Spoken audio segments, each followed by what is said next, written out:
Choose your field. Miner, rancher, farmer, road agent.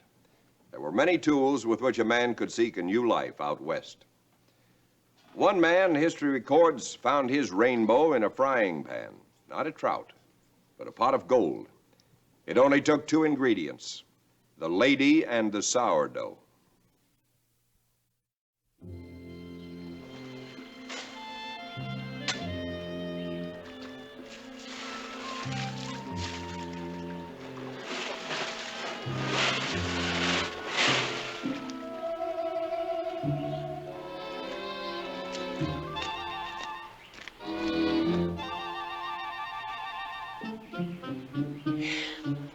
Ain't enough for a decent plate of beans.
What's it gonna be?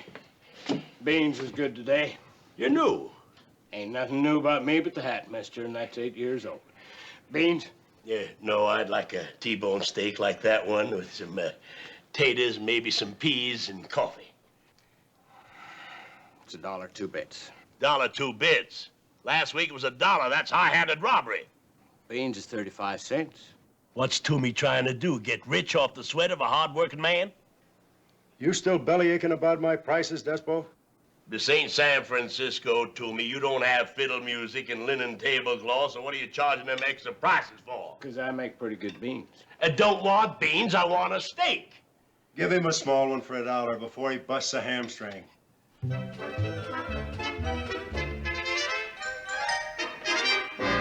Uncle T-Bone don't take too much fire. That's the reason I make 'em blood rare, the way they ought to be. Always thought that one steak was like another, but this one's downright likeable. and the potatoes and the peas. Did you cook all this yourself? Oh, well, I've been frying and cooking since I was a boy. Ma was a terrible cook. It was either learn or starve. Best meal I've sunk my teeth in for months. Well, ain't much can be done to a steak. Now, a stew, that's different. Gives a man elbow room to show off his wares. Stews is my favorite. Ever thought about being rich? I ain't ever been one to give much time to thought, mister. Look, I got a mine 10 miles west of here. Now, of course, there ain't much gold in it now, but one of these days I'm gonna strike that big babe. How would you like to be cut in for half? Half. You'd make me a partner. For what? For cooking. Cooking all them wonderful victuals like that cream corn and the stews and taters. Look, you do the cooking, I'll do the digging, and I'll cut you in 50-50. I have kind of missed humping up a good stew. Is it a deal? Why not? Now, look. Now, my mine's 4 miles off the road just east of Twin Rocks. I'll see you there for breakfast tomorrow. Oh, that'll be $1. Yeah. Now, remember, you take care of the cooking, partner?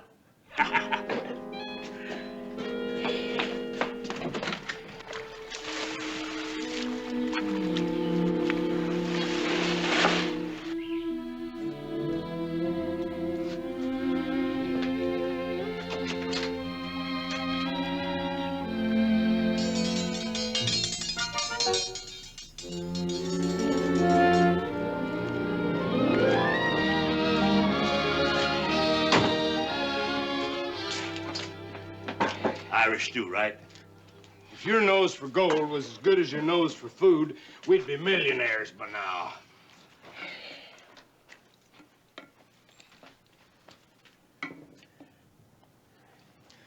How'd we do today? Not bad, not bad. Almost 2 ounces. In the 3 weeks I've been here, you just barely brought in enough for the food. Tomorrow I'll be digging in a new place. I'll hit that big vein one of these days. Now, don't you worry. Well, at the rate you're gaining weight, you'll be lucky to even see the vein over that belly of yours, much less heave a pick.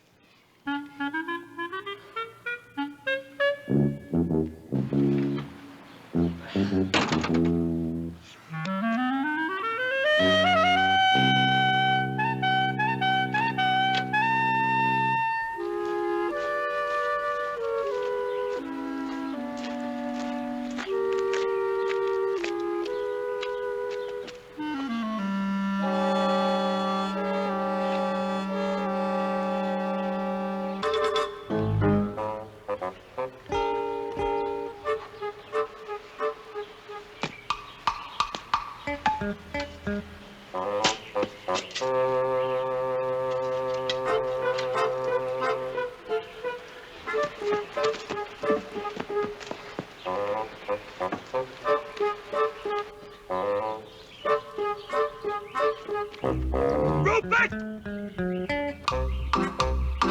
Rupert! Rupert, come on out here!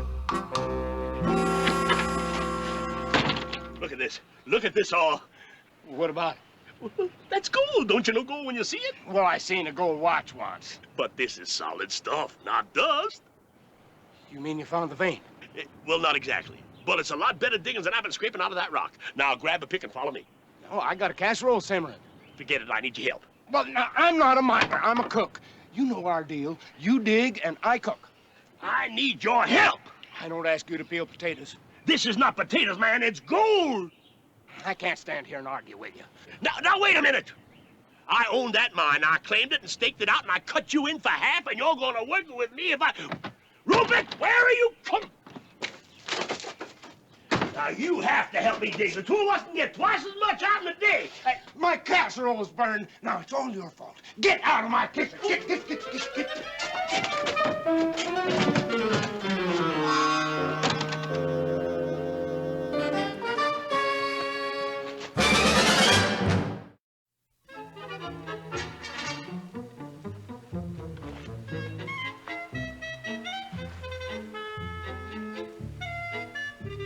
I seen a man look at a woman like that, but never at a basket of food.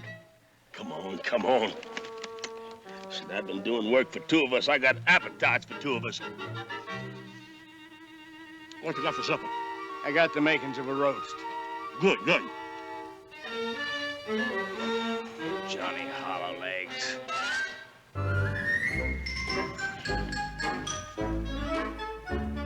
Sir? Sir. My name is Daigle, Letitia Daigle. Rupert Johnson, ma'am. I wonder if you'd help me. Jenny is in trouble. Jenny. Well, Jenny is my cow. I was taking her over to the Mansbridge place, and just down the road, she broke loose. She's caught in a bramble patch, and I'm afraid she'll hurt herself. Oh, well, I certainly will help you, ma'am. Why, that's man's work. Your husband should be doing those chores. Well, Mr. Daigle is... I'm a widow. Well, I'm very sorry, ma'am. I'll go get Jenny.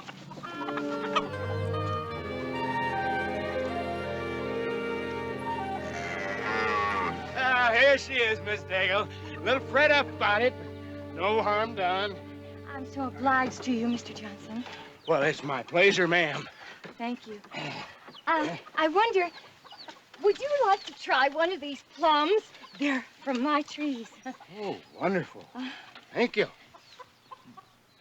You know, you're such a gentleman, Mr. Johnson. That's a rarity around here. Me, gentlemen? No, ma'am. I ain't even worn store-bought clothes since Pa's funeral. I was 10 at the time.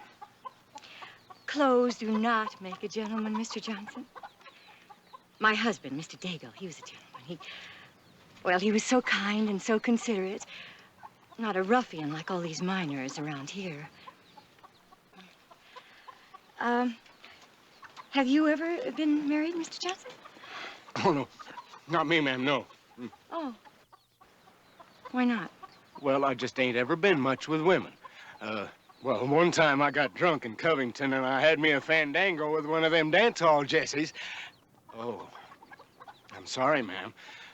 What I mean is this woman and me, well, that is... That's perfectly all right, Mr. Johnson. A man is a man. I understand that. Man does not live by bread alone. No, ma'am. I mean, yes, ma'am. Bread. Oh, my.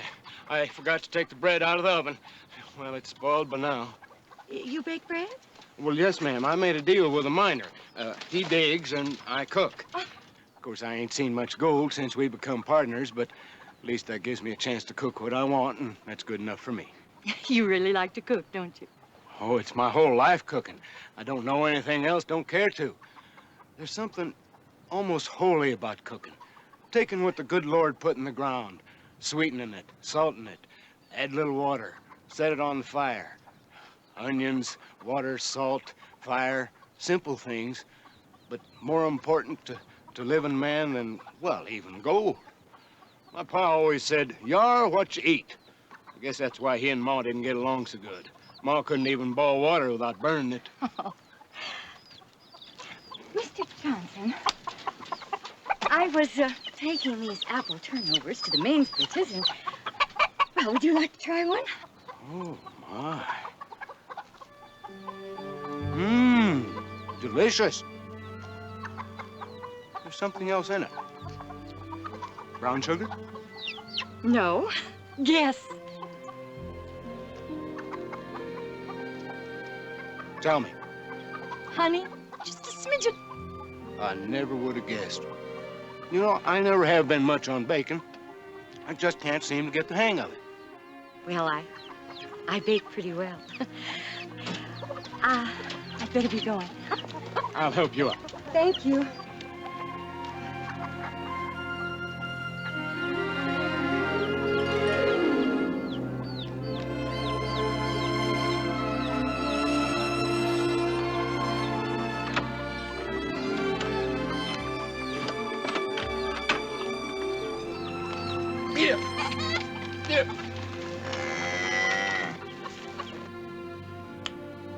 I still say you got no call traipsing around when you should be sticking around here keeping up your end of the bargain. Now, I told you I had my taste buds all set for that roast tonight.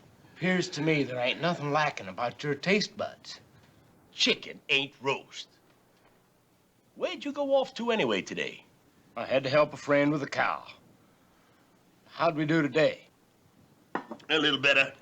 About 3 ounces, more or less. Is that all? It's only me doing the digging. Could have made more at wages slinging hash at Toomey's. Now, don't you worry. I'll find that big vein yet.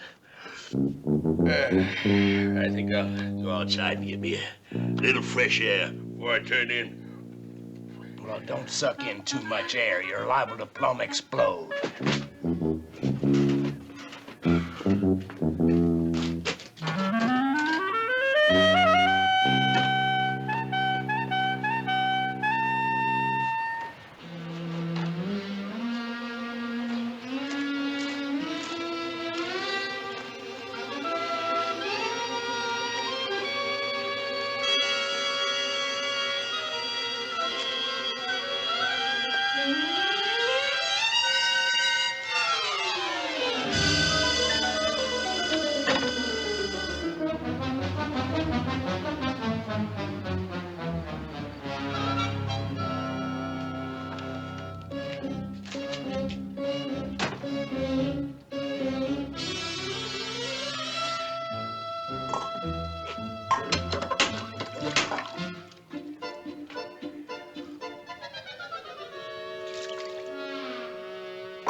Where'd you get them pebbles?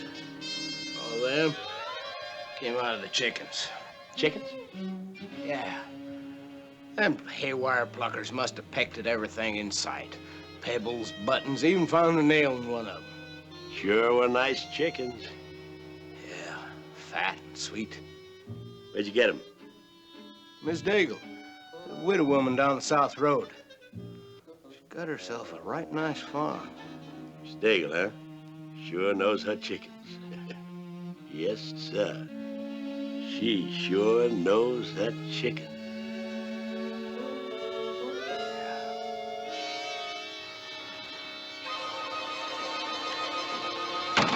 Well, I still don't see why you got to stake another claim. I'm going up to the foothills next week. I want to make sure nobody sees me up there and beats us to the punch. Well, pick me up some sweet basil while you're in town.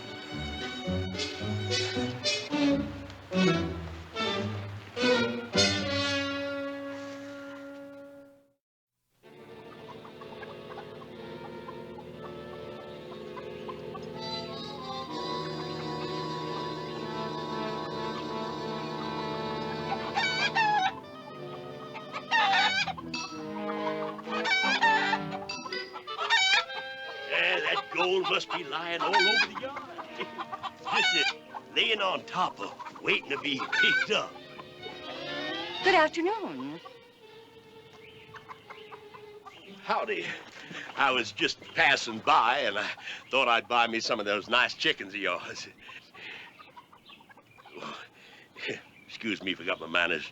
Name's Despo, Thomas Despo. How do you do? I'm Mrs. Daigle. I'm right honored to meet you, Mrs. Daigle. I was about to pour myself some cool lemonade. Won't you join me? Well, I'd be happy to, ma'am.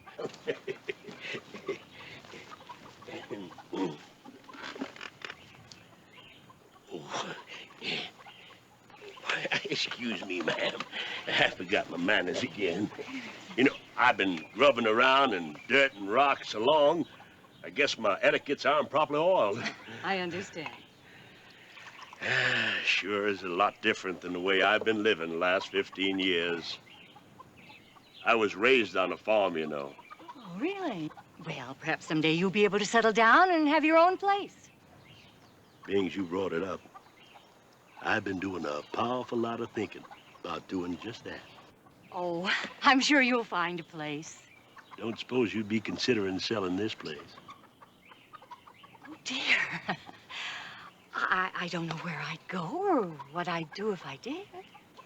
Why, an attractive woman like yourself, Mrs. Daigle, you could start yourself a whole new life in a big town like San Francisco. Especially if you had a nice little nest egg to help you along, say, $500. It is a lot of money, isn't it? But being alone in such a big town, well, at least here I feel that I have Mr. Daigle near me. You're a young woman, Mrs. Daigle. You should get married again. San Francisco. Does sound tempting. How does $700 sound? Seth. Give you a whole new lease on life, Mrs. Daigle. Well, I'd have to think it over. Yeah, well, you do that. I'll drop by tomorrow. Meantime, how about those chickens of yours? A couple of nice big ones for stewing, maybe. Oh, of course, I'll get them for you.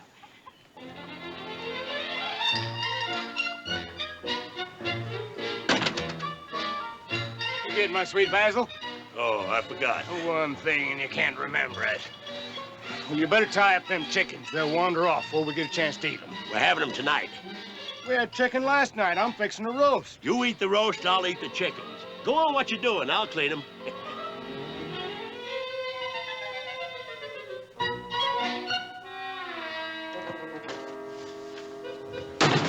First he squawks because I give him chicken, and then he wants it 2 nights in a row. He thinks with his stomach.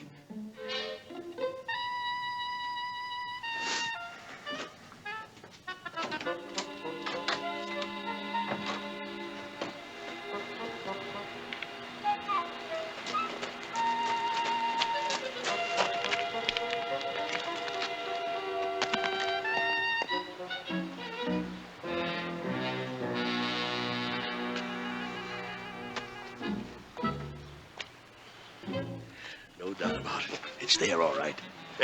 Gold. $500 a ton if it's a penny. You and the squirrels saving up for winter, partner? What? What right you got to go poking around? Them's my diggings before we joined up. Now let me have that gold, you rock-headed grub-slinger. Tommy was right. You got a mean, stupid mouth. Now, I'm gonna divide these up. Give me that gold. It belongs to me. I don't take kindly to being cheated, Despo. Let me have that gold. No! No!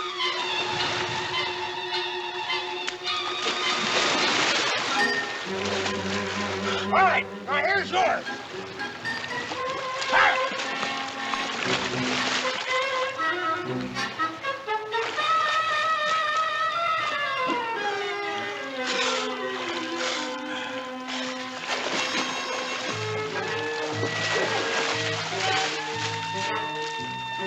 Well, I guess this just about puts the lid on our partnership. I'll pack up my pots and pans and mosey on.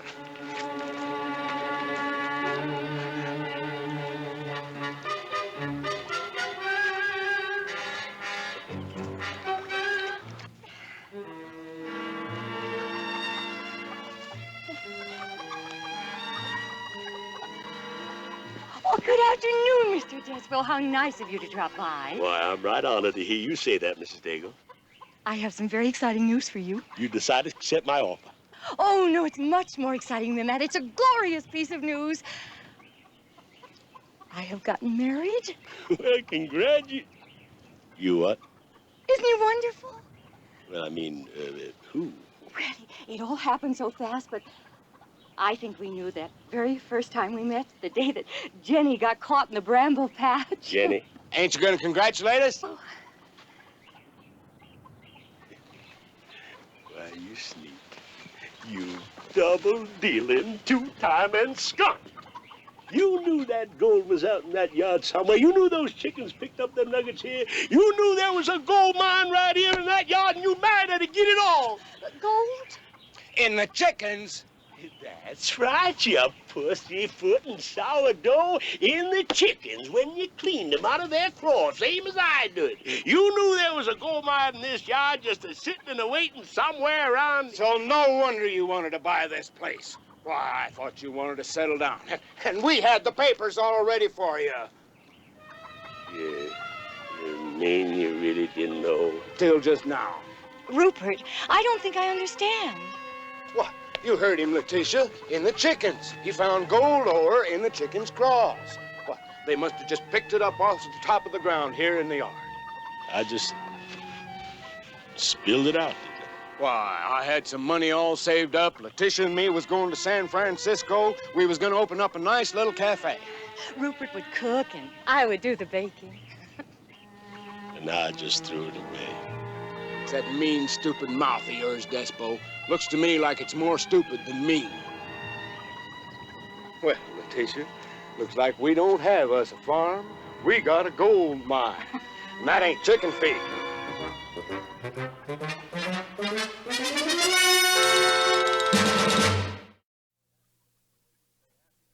They say happiness is where you find it. And you can say the same thing about gold. If you're ever out west, try some of our golden fried chicken. Who knows? Next week, another true story from the forgotten history of the West. See you then.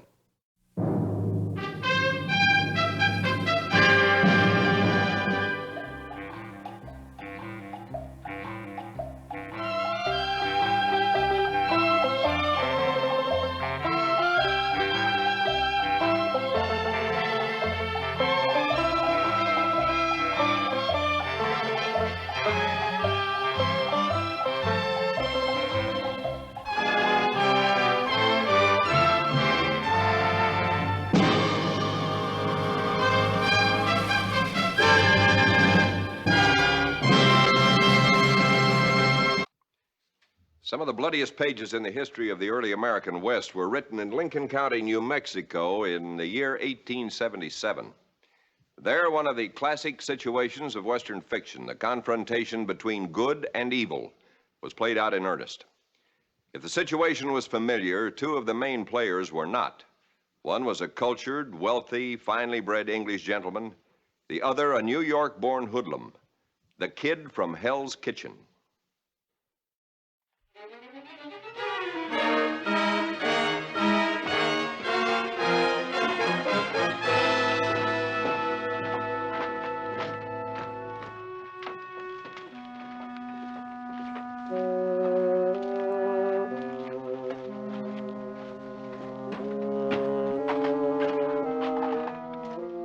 Tunstall? Swain? Anybody here? Oh, you wish to see me, Mr. Murphy? Tunstall, I hear you and McSween are putting in a bid for the Army feed contract. Well, now, Mr. Murphy, I really don't think that's any of your business. Now, if you'll excuse me, I'll bid you good day. Don't you turn away from me. Now, I'm warning you. You make a bid for that contract and you're bidding for a grave. I see you're still making threats, Murphy. Go for it, Evans, so I can blow you apart. Get over there. Be bothering you again, John. They're trying to cut my throat, Chisholm. I ain't gonna stand for it. You never cut anybody's throat, did you, Murphy? Just had one of your hired guns shoot him in the back. What happened to you, McSween? Oh, there's really no reason for us to fight, Mr. Murphy. There's enough business in Lincoln County for both of us. He's right, Murphy. Be smart. We'll all profit. Now, you worked for me for 3 years, McSween. And you know I don't split with nobody. Now, this is my territory, and I ain't giving way to nobody. But, Mr. Murphy, this is a free country, you know. Save your breath, John. There's only one argument he understands. Now, you look, Chisholm. Now you look. If it's trouble you want, start something. I'll bring 100 men into this town and give you all you can handle and then some. Is that clear enough for you? All right. But this isn't the end of it. You'll see, all of you.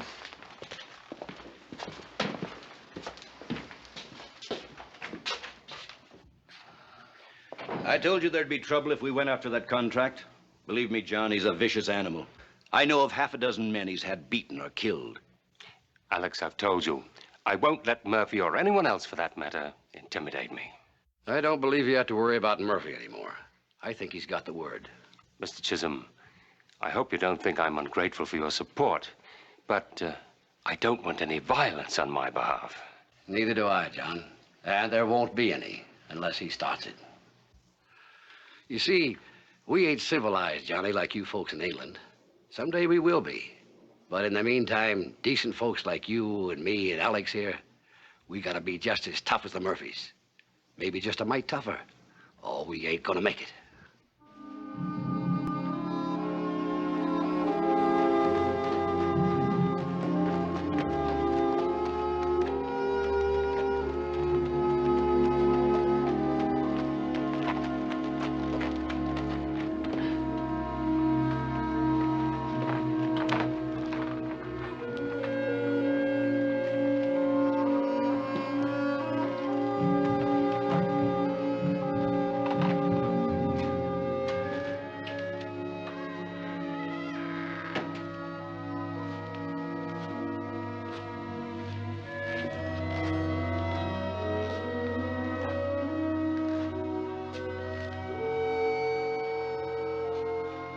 May I help you, sir? Yes. I would like to buy a gun. Any particular model? Sure, that one right there. Oh, the expensive one. $75. Could I have some shells to go with it? Yes. The ammunition will be $2.50. And that will make $77.50, please. You're a lot smarter than I thought you were, mister. Well, you were rather obvious, my lad, weren't you?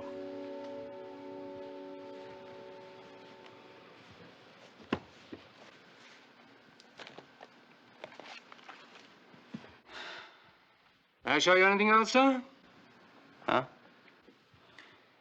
Well, aren't you gonna turn me over to the law? Oh, no. Sheriff in this town is a much bigger thief than you'll ever be. You may go.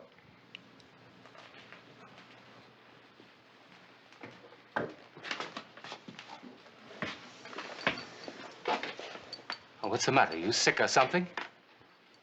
Hey, no, I'm a little dizzy, that's all. Oh, when was the last time you had something to eat?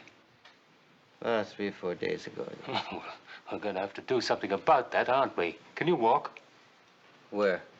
Well, there is a cafe down the street. Food's not very good, but it is food. Yeah, I can walk there. Come on.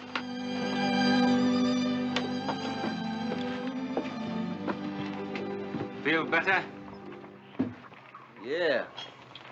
I ain't had so much to eat since... Come to think of it, I ain't never had so much to eat. Well, I'm glad you enjoyed it. You know, in all the excitement, I don't believe we managed to remember to exchange names. I'm John Tunstall. Just call me Billy. Well, Billy, have you any plans for the immediate future? Yeah, well, I guess just drift on. If that old nag of mine can make it. Have you considered taking a job? In your store? Mister, I can't read or write. As for figures, well, you can forget that, too. No, I meant out at my ranch. I need a stable hand. Oh, it would pay about $25 a month, room and board included, of course. You know something? I met a lot of nuts since I've been out here in the West, but you take the cake. Why, what do you mean? Well, I was gonna rob you a while back. I know. Well, anybody else would have turned me over to the law or shot me in the head or something. Now, what's your angle? Well, it just so happens that I need a stable hand. You want the job? Well, yeah, it beats starving. Surely does. Now, you just take the road on out west for about 5 miles. It'll bring you to the front gate. Now, when you get there... Oh, no, you couldn't go out there looking like that. Why, my foreman would sick the dogs on you. Well, now, I'm afraid that's all the clothes I brought. Well, we're going to have to do something about it, aren't we?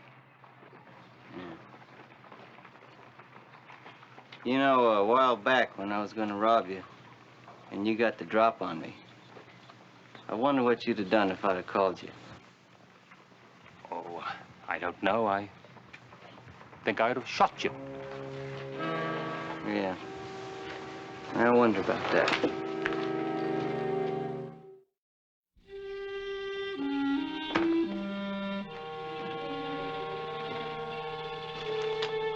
One more thing, Mr. Tunstall. How you fix for fence wire down at the store? How much do you need, Mac? Oh, a couple of 3 rolls ought to do her. Oh, I've got it. Send Billy down for it, will you? Oh, by the way, how's he working out now? He ain't. Got no respect for nobody. Won't take orders. Won't do his work. If you take my advice, you'll get rid of him. Well, he's had a pretty rough time of it, you know. Let's give him a chance, Mac. You're the boss.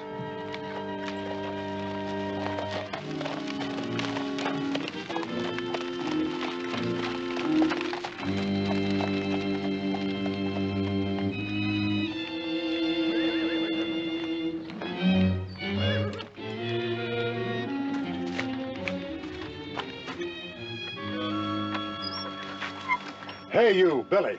What are you doing? I'm snoozing. What do you want? You can do your snoozing when you finish your work. Come on now, get on your feet and get the rest of these bags unloaded. What for? What's your hurry? I got another job for you. What kind of job? I'll tell you when you get through with this one. Get moving.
Blast it, I've left my pipe in the office. I'll have to go back for it. I've got cigars.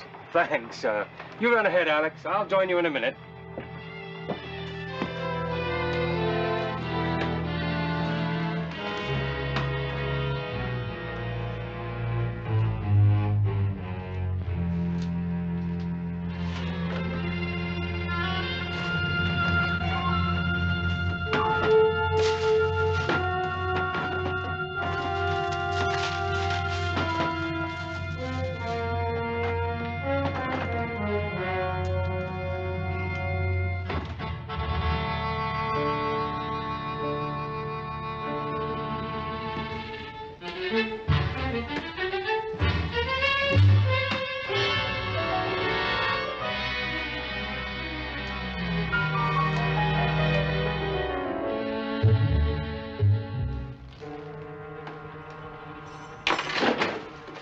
Use the key, Billy.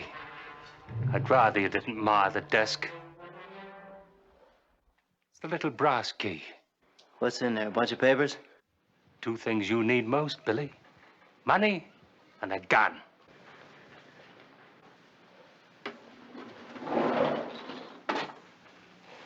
Open the drawer.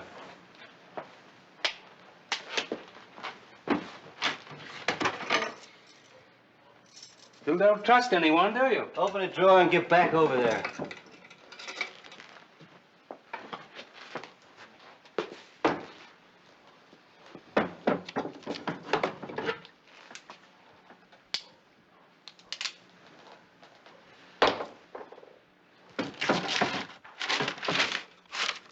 I thought you said there was money in there.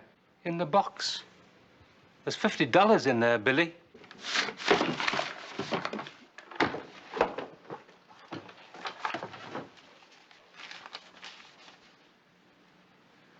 Well. You weren't kidding, were you? Have I ever kidded you, Billy? No. I guess I kidded myself into thinking. Thinking what? That honest work is better than this. Honest work. Mucking out stables all day long, fetching and toting and busting your back for what? $25 a month? That's supposed to be great, huh? Oh, so this is better. Yeah, it's better. And it's easier, too. Easier? Yeah. Going hungry most of the time. Dirty, uncomfortable, knowing only fear and hatred, rejection. Always running, always hiding. Until someday, someplace, a bullet or a rope puts an ugly, painful end to it all. You call that easy, Billy? Well, it ain't no problem for me. That's the only thing I've known all my life. You can change it, Billy.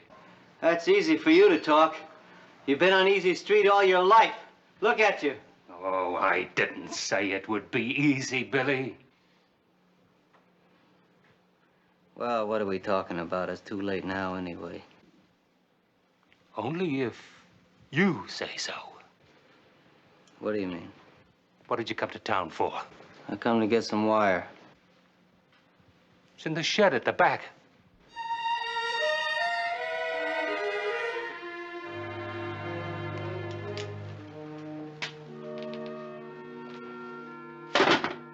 I'll go get it.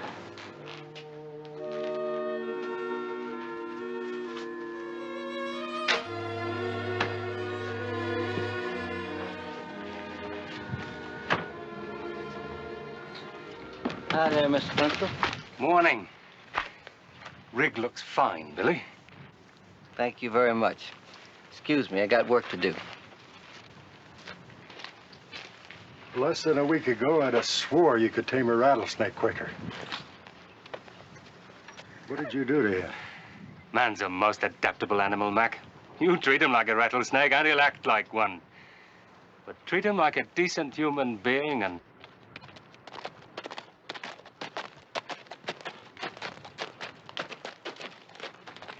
Anything wrong, Mr. Chisholm? Plenty. It's Alex. Murphy's had him arrested. Arrested? On what charge?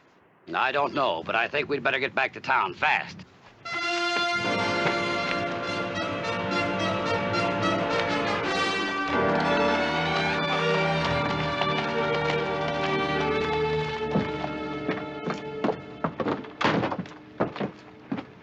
Thanks for going my bail, John.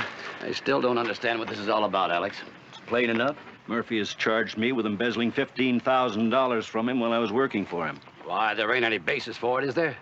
I'm sure he's got some evidence. Forged, of course. But since the case will be tried before one of his trained SEALs, the quality of the evidence isn't too important. Well, Murphy doesn't control the higher courts, Alex. So if the case should go against us, well, we'll appeal and get a reversal. But what gets me is why is he doing it, and what's he hope to gain? Howdy, boys. Well, now, what's the matter? You don't look very happy. What are you trying to pull, Murphy? Me? Well, now, I'm just trying to get back the money you stole from me, McSween. I want you to notice, Mr. Tunstall, that I'm doing it all legal and proper. Legal and proper? Murphy, you know I never stole any money from you. Well, this is not the time or place to argue, Alex. Come on, let's go. Now, wait a minute. Sheriff Grady has got something else for you. All right, Sheriff, do your duty. This one's for you, McSween. And this one's for you, Mr. Tunstall. What is this? A writ of attachment against my property.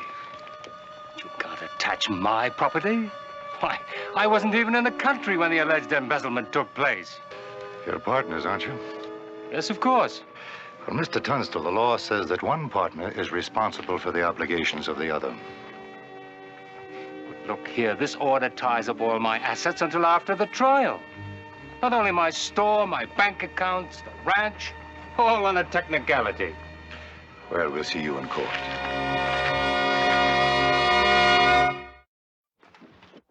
Oh, Alex, have you got the account books? I can't find them in the desk. I've got them at home. Oh, I see. John?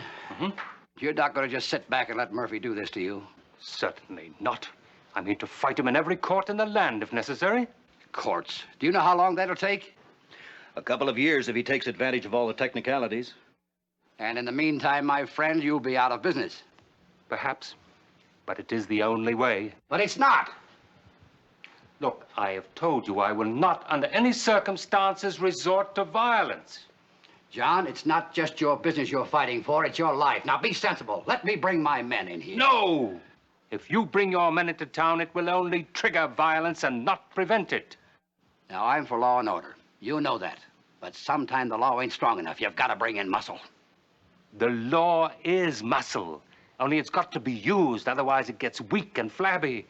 Look, I appreciate what you're trying to do, but I can't let you. Try and understand. John, I like you and respect your principles. But as for your common sense, well, good luck. If you should change your mind.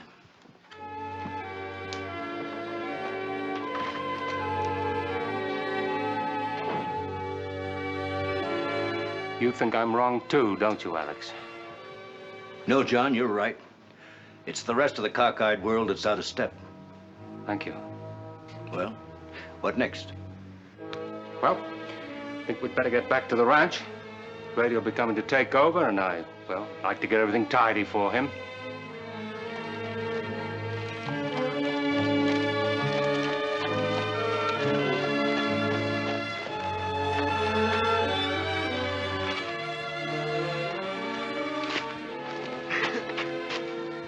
Who's that?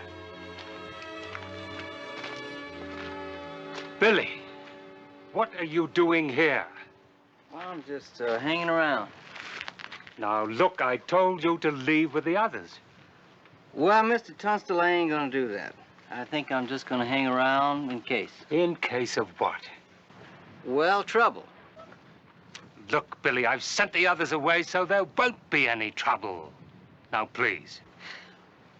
Mr. Tunstall, I ain't smart like you. I mean, I ain't got your brains, I ain't got your class or nothing. But then you ain't smart like me either. What do you mean? Well, I mean people like Murphy and that pig Grady. You don't trust people like that. It's not that I trust them, Billy. I'm just making sure they stick to the law. Well, they don't know nothing about the law. They don't even believe in it. That doesn't matter, Billy. As long as you and I believe in the law, the Murphys can't win. Go on, Billy. Join the others. Mr. Tunstall, if they do anything to you... Don't worry, Billy. They won't.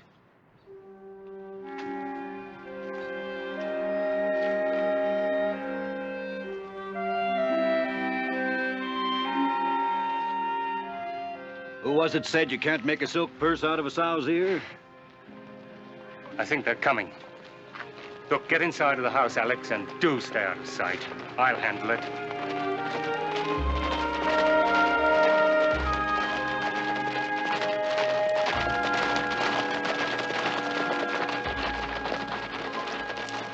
I've come to take over, Tunstall. I've been expecting you, Sheriff. You alone here? I've sent my men away. Place is all yours. Okay, then clear off. I will. Just as soon as you give me a signed receipt for all the property, fixed and movable, which you have attached. You'll get it when I get around to it. Now get. The law requires that you give me a receipt for all the property you've attached, Sheriff. Now don't go telling me what the law is. You just clear off this here property. Now. Not until I get that receipt. So you want a receipt, huh? Okay.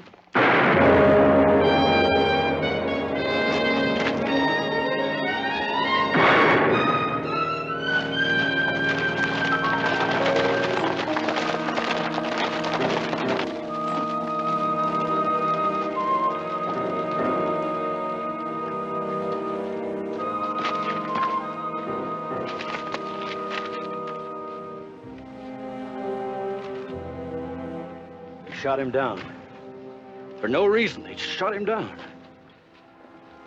Who did that? Grady fired the first shot, then Evans while he was lying on the ground.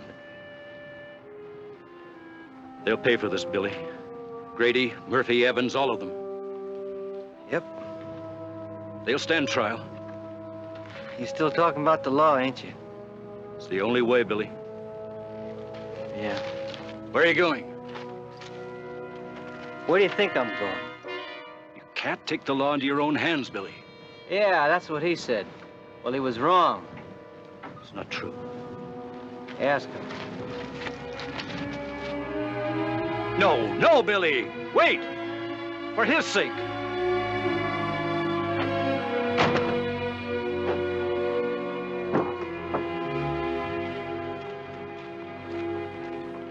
Hey, Grady.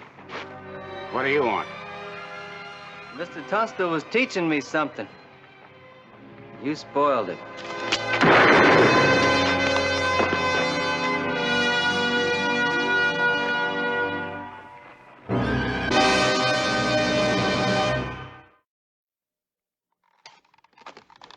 The simple, direct, bloody act of revenge was the opening shot in a long and violent war that was to cost the lives of over 30 men. History, they say, never reveals her alternatives.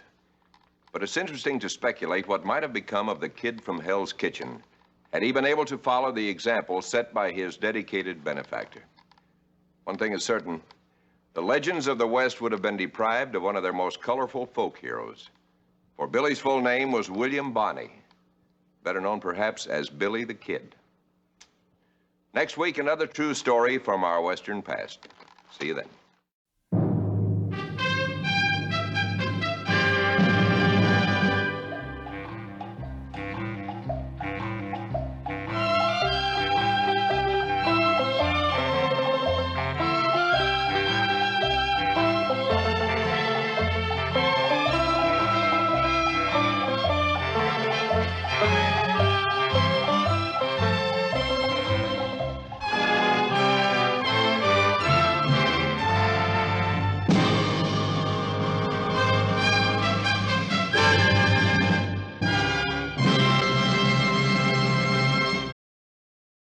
Senator Thomas Hart Benton was early dedicated to America's westward expansion. However, there were no roads west of the Mississippi, so before any migration started, someone had to prove that it was possible and practicable to even travel through that wild and unknown country. For that job, Senator Benton chose Lieutenant John C. Fremont. His party was soon on its way into the wilderness, escorted by a group of mountain men under a tough little trapper named Kit Carson. Carson and his men were not much on Bible reading, but they were the best Indian fighters in the world, and when the need arose, they turned out to be pretty good Samaritans, mountain style.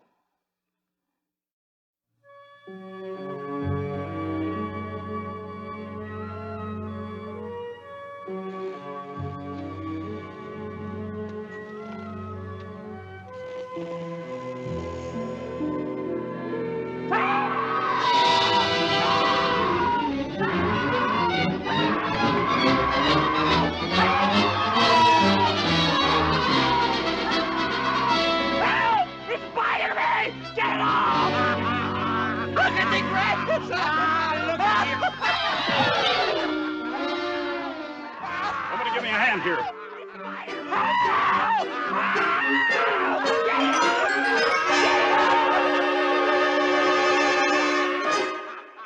Thank goodness. It was only a horned toad. Only that thing was biting me. I've been poisoned. I may die. No danger, Mr. Gilpin. It wasn't poisonous and it couldn't bite you. Lie, I could feel the fangs. Don't tell me I don't know when I've been bitten. All right, let's have a look. But don't just stand there, you nitwit. Go get the medicine kit. Dalton, get breakfast started. Fisher, look to the horses. Now, see here, Fremont.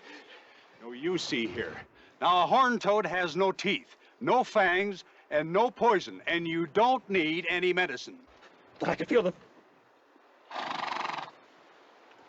No teeth at all? None. They're quite harmless. Oh, I see. Oh, yes, I do see.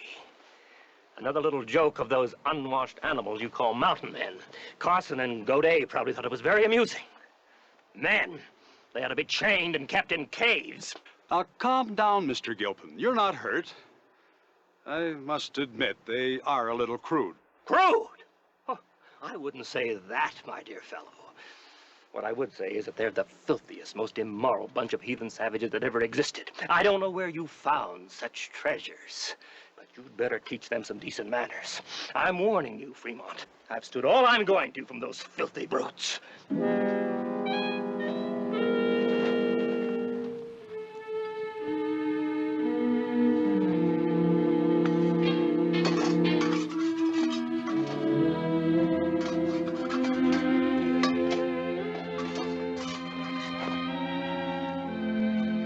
Where are they?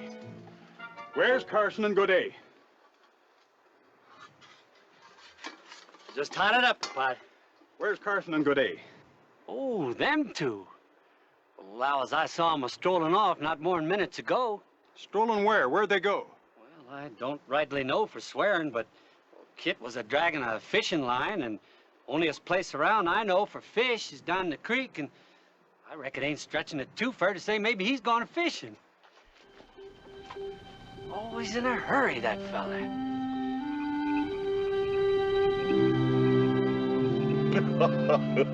Oh, that gillypin, he hopped pretty good, eh, kid? Oh, like one big fat toad. Nothing wrong with his lungs, neither. He was screeching worse than a gut-shot painter. Pretty good listening, eh? Oh, listen, kid. One day I break off that elbow of yours and make you eat it. Ain't that a beauty? Ah, she don't look like no bug to me. Well, you ain't no trout.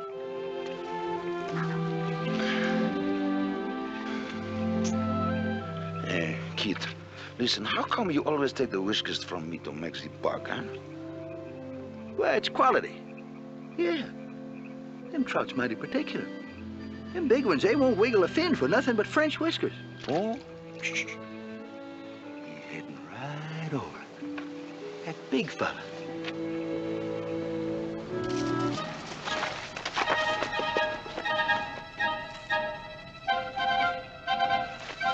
Hold it. Oh, big fish! Come on. Oh, dang you, Fremont. You just cost me the biggest trout I ever saw. And my best hook, too. And don't forget all the good French whiskers, too. Whiskers and trout, I wish I could lose you two devils. Oh, man, no. We don't do nothing, do we, kid? Hey, we're as innocent as a couple newborn cubs we Shut are. up, the both of you. Look, Kit, I don't blame you and Godet for not liking Gilpin. He's an arrogant snob. But that's because he doesn't understand men like you. Sure, we savvy. Then for peace sake, act like it and stop bedeviling the poor man. You're not being paid to play games. This is an important mission, not only to me, but to Senator Benton and the entire nation. Well, I figure as how things are going along pretty good so far, Lieutenant. They have. But finding passable routes to California and Oregon is only the first step. We then have to get the information to the public, arouse their enthusiasm for Western migration. And in order to do that, we have to have favorable newspaper stories, editorials, and publicity. Gilpin. Exactly. And because he's with us, he can write with authority, and people will believe him. The right kind of stories will mean everything, Kit. Wrong kind of mess things up some, huh? That's right. You could probably set the development of the West back 20 years. Not to mention getting me kicked back to garrison duty and lousing up the senator's career. Hey, Kit, maybe we should be real friendly with Gillipin, huh? Oh, like two fine little puppy dogs, huh? You stay away from him, do you understand? Kit, you're in charge of the mountain men, and that's an order. Now stay away from him and stop those childish pranks, or I swear I'll fire the lot of you. Oh, no, listen here. What's he talking Now, about? shut up, G'day. You pay your wages, Lieutenant. Allows how you get the right to hand out the orders. Now, we're going to do our best not to trample on Gilpin's toes no more. Oh, certainly. That's all I ask. Thanks, Kit. Oh, and I'm sorry about the fish. Whiskers?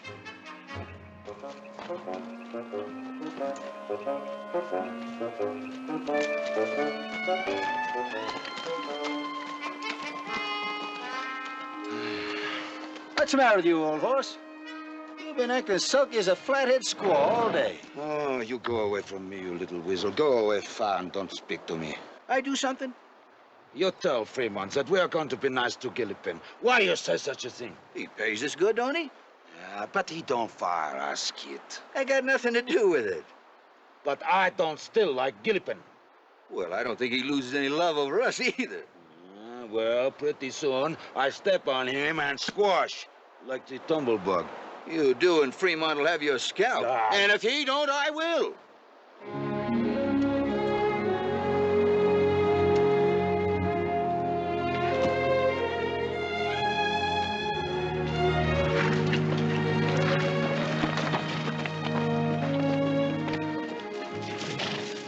Oh! Well, there's your pass, Lieutenant. Take a look, Mr. Gilpin.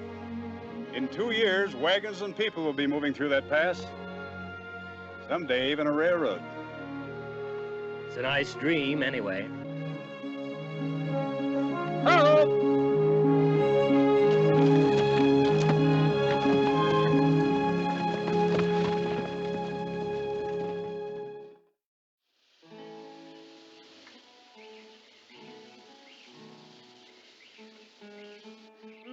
Oh, no, don't take so much.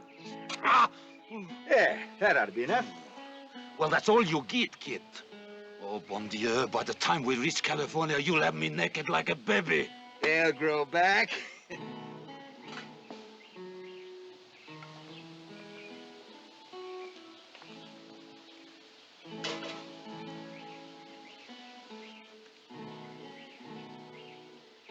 Mr. Godet, as a boon to my sensitive nostrils, would you mind shifting a little downwind before I'm completely asphyxiated? What's that you're saying, Gillipin? What's this I'm merely saying that you exude an aroma far from fragrant.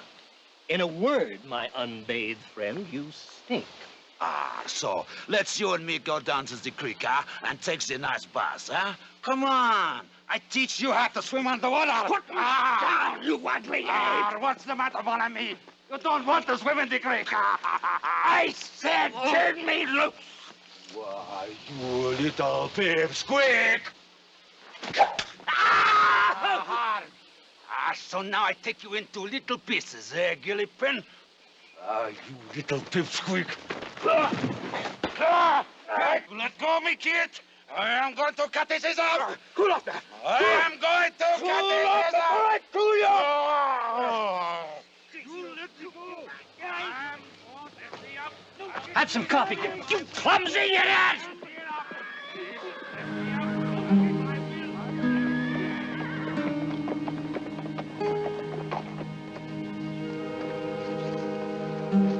Give me a hand here.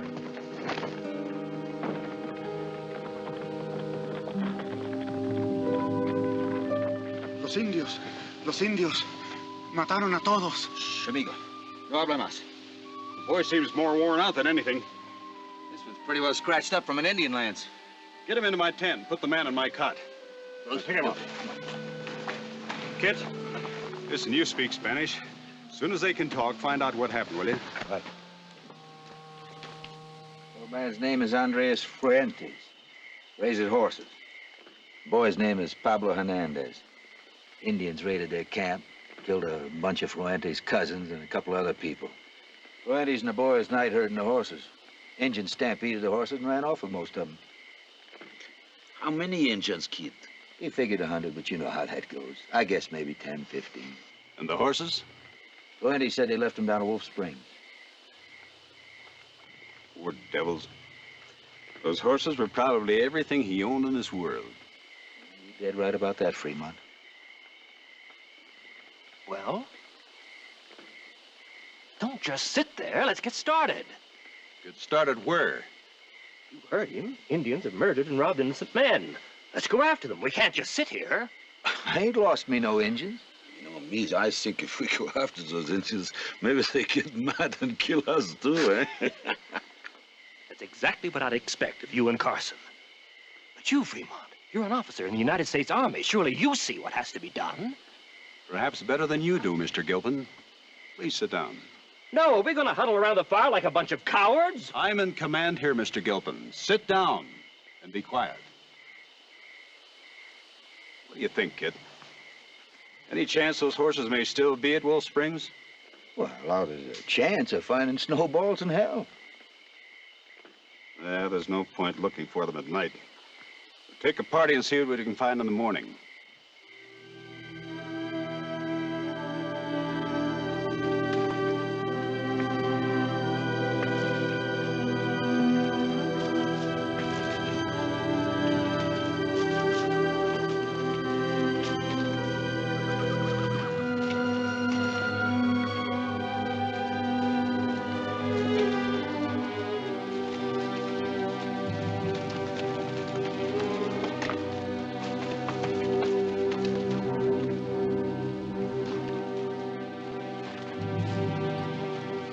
Plenty of sign.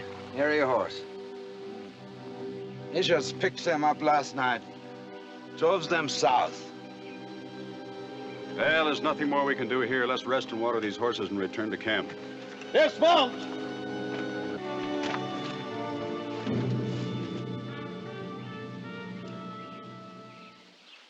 Lieutenant Fremont, don't you realize that man lost his family, his ranch, everything he owns, in the very name of decency? I don't need a lecture on decency, Mr. Gilpin. I'd like nothing better than to punish those Indians and get Ferrante's horses back for him. The next word is but. Exactly. But I wasn't sent out here to chase Indians, no matter what they've done. My first duty is... Duty makes a very convenient excuse, doesn't it? Are you accusing me of cowardice? No, of course not. Then just understand this. I'm not risking this important mission and the lives of my men just because I feel sorry for a Mexican horse rancher.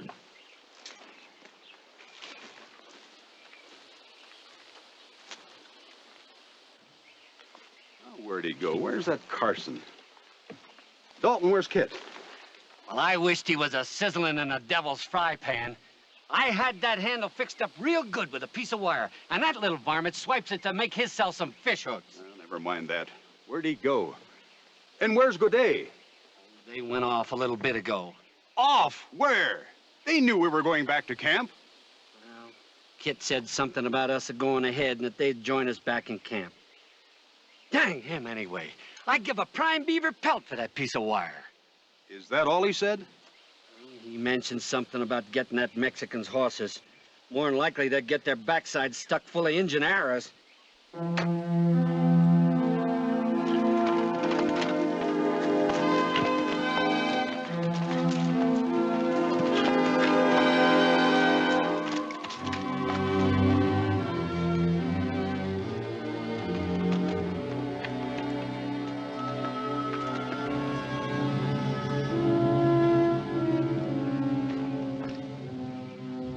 Stop wearing out your boots. How can I concentrate? I'm sorry. Oh, how are they? Oh, the boy's fine. Man's got him a touch of the fever. He keeps muttering about them horses. I'll get you some coffee, Lieutenant. No, thanks. A cup of coffee's mighty good for the nerves. Nothing wrong with my nerves. Blasted lunatics. Even if they do catch those Indians, what can they do about it? Well, now, that Kit could be a mite stubborn. If he sets out to get them horses back, he's mighty likely to do her. Yes, sirree, and get himself a bunch of Indians in a bargain. Well, if they do manage to steal back those horses, at least we'll have seen the last of that pair. What does that mean? Don't be a fool, Fremont. Those horses are worth a fortune to men like Carson and Godet. You really don't think those charming savages are risking their lives to help a Mexican, do you? That's exactly what I think, Mr. Gilpin. Delightful faith in human nature, but wasted, I'm afraid. I doubt if those two ever heard of the word compassion.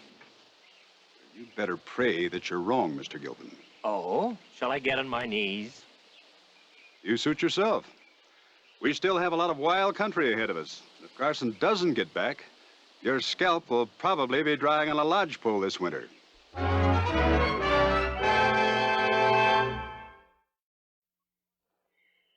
You know, old horse, I got me an idea. I don't like it.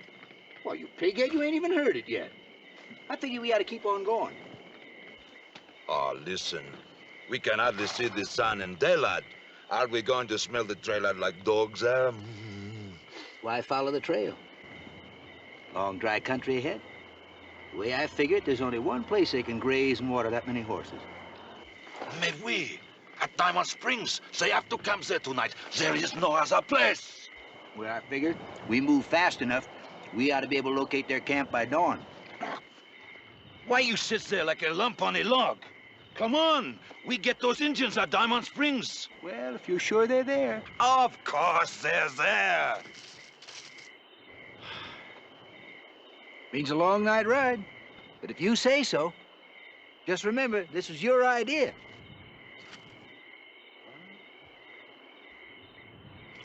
Come on, then.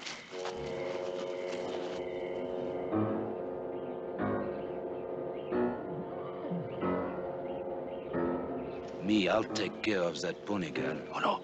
That's my job. You go get our horses and bring them around and back of that herd. As soon as I take care of that engine guard, you come hustling. We'll drive those horses right through them engines. Move, dang it, before they start waking up.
Say, Kit. What's the matter with Gilipin, huh? All day long he keeps looking at us and shaking his head. Bellyache. I feel that way myself sometimes when I look at you. Oh, listen. He's looking at you more than he's looking at me. You... Un momento, Pablito. Un momento. Gracias, Lieutenant. Gracias. Good luck, senor. Amigos.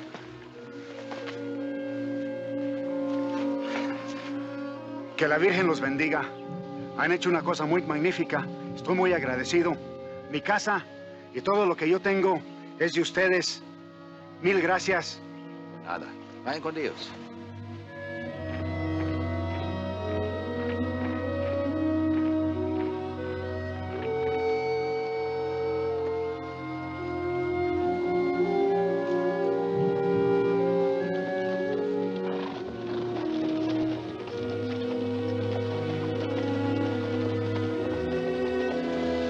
What was that he said, kid?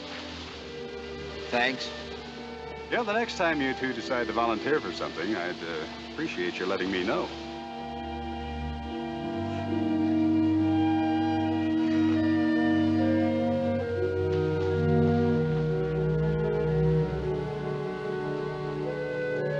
All right. I want to know. Why did you do it? The real reason. Now what have we done? You know what I mean. Getting back those horses for Fuentes. Oh, that was Godet's idea. Oh, you lie. Now, look, Mr. Gilpin. There ain't no law out here, so folks got to help each other sometimes. Now, the kinfolk was murdered. They were robbed of everything they owned. Somebody had to give the poor devils a hand. A man couldn't just turn his back and pretend not to see their need. Not if they're good Samaritans. What you call us? Never mind. I guess I owe you thanks for curing me of some prejudices and shining up the world for me. When I see Frenchmen and a man from Boone's Lick, Missouri, risking their lives to help two Mexicans they don't even know, the world seems like a nicer place to live in. Now I guess I'd better make some changes in those stories I've been writing.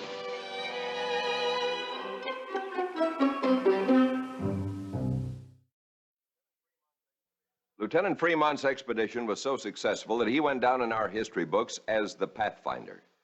But the Carson story spread all over the world, so that the name of Kit Carson has become a legend and the symbol of the very best in manhood. Next week, another true story of the people who won the West. See you then.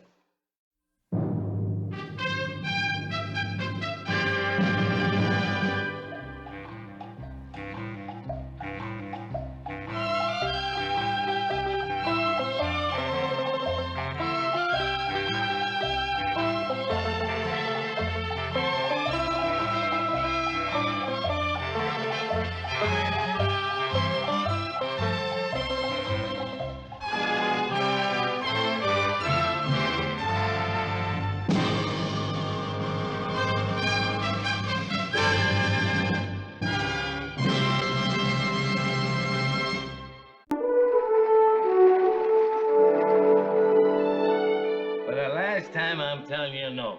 I will not give you a job as a deputy. But, Sheriff, you need a deputy. Last night was the 4th holdup this week. I And last hire week- me a deputy that's gonna be a local man, not some Johnny-come-lately. I can outride, outrope, and outshoot anyone around here. Oh, now look, son.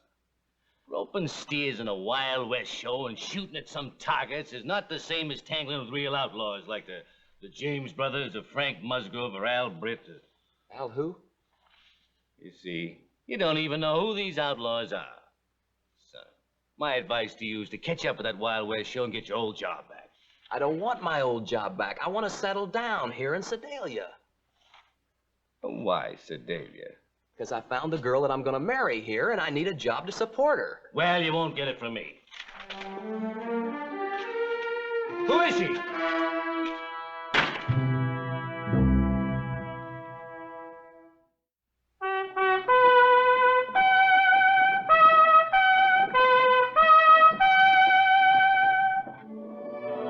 Death Valley Days. Howdy, folks. I'm the old ranger. Colorado, in the year of 1879, was plenty wild and woolly. Here in the little town of Sedalia, high in the Rockies, holdups had become an almost daily occurrence. Now, this story involves a couple of young lovers, a sheriff, a storekeeper, and a band of outlaws. And it all revolves around the hold-up-proof safe.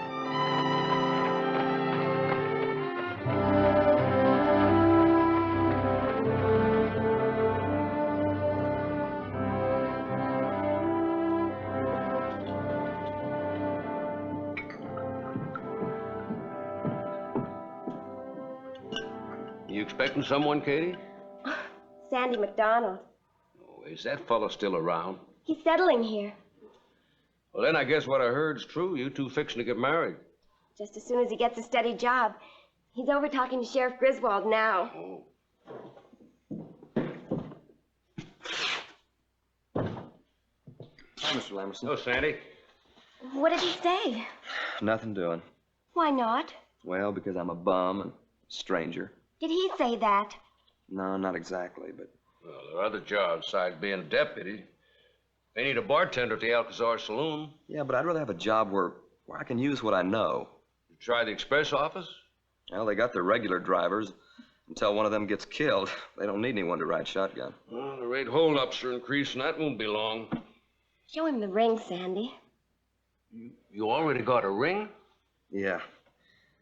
It's what they call a solitaire. Isn't it beautiful? I bought it with the money I won in my last roping contest. Maybe you should join up at the show again, Sandy. I wouldn't mind traveling. Get to see the country and... No, ma'am. Now, I ain't dragging no wife of mine around with any Wild West show. Now, if we get married, we're gonna have a home and live like real folks. Well, sure. But if nobody will give you a job... Well, by golly, I will. It's just a stopgap. It'll show folks around here somebody has confidence in you. Doing what, sir? Looking after my store. I got to go over to Leadville to order some supplies. I was just going to close up, but if you'll take over... I'll be glad to. Suppose you come over in about an hour and I'll show you the ropes. I'm taking the afternoon stage. I'll be there. Thanks, Mr. Lamerson. Thank you.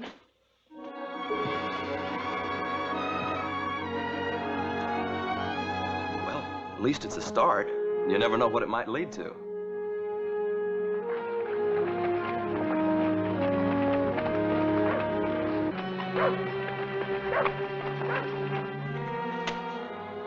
I don't guess who the girl is. I know. Katie Downs. Are you sure? He showed me the ring. Diamond solitaire. Yeah, wonder where he stole that from. Now, look, Charlie, just because the fellow worked for a Wild West show don't mean he's a thief. I don't trust none of them. Bunch of drifters and bums. He just wants to settle down and get a steady job. Yeah, but for how long? Till he gets that itchy foot again. I tell you, Katie's a fool to think of marrying a fella like that, where he's just a no-count circus rider. Hello, Sandy. Hi, Mr. Lamerson. Yeah, well, have a good trip, Gus, and I'll keep my eye open around here, and so nobody will break in while you're gone. Well, that won't be necessary. Sandy will be on the premises night and day. Yeah, I'm riding herd on the place for him. Oh. You know, Katie ain't the only fool around here. We'll go over the stock on the shelves first. Now, the foodstuffs are in this section, all plainly marked. Now, this is my office, Sandy. This is the door to the storeroom. The door in there leads in the back street. Well, should that be kept closed with a safe in here? At night, sure. Matter of fact, if anybody did get in here, they couldn't open that safe. See, it has what they call a combination on the outer door. Then there's an inner door with another combination on it. Well, I never heard of such a thing. Well, it's the first one of its kind in the Rockies. Now, I'll show you how it works, because you'll be depositing the money in here. Okay. 7 left, 11 right, 22 left. 3 left, 14 right, 8 left. See, it's very simple. Think you can work it all right? Sure. Good. Now, whenever the cash box out front gets full, you just bring the money in here and put it in the safe. That way, if anybody does try to hold up the store, they won't get much. Boy, you're sure prepared for the worst. Well, the way things are today, you can't take any chances. Sandy, I'll be back tomorrow evening, unless I get delayed. Well, you take your time. I'll be right here on the job. All right. Be a good boy. Okay, sir. Bye-bye.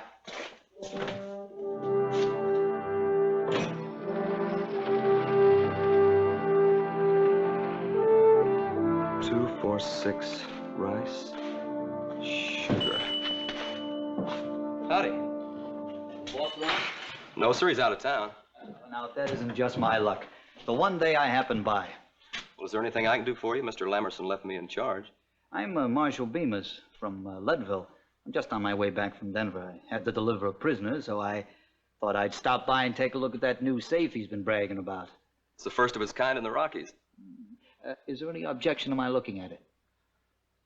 Well, I don't know. My credentials. I didn't doubt your word, Marshal. I just, thought I'd better check. That's all right, son. I respect you for it. The safe's in the office. I was just going to put some cash in it anyway. Come on.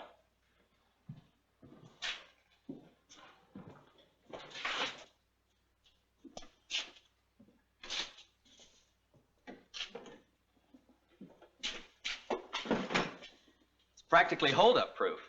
For one thing, it's bolted to the table, see? So nobody can make off with it. Then there's this first door with a combination.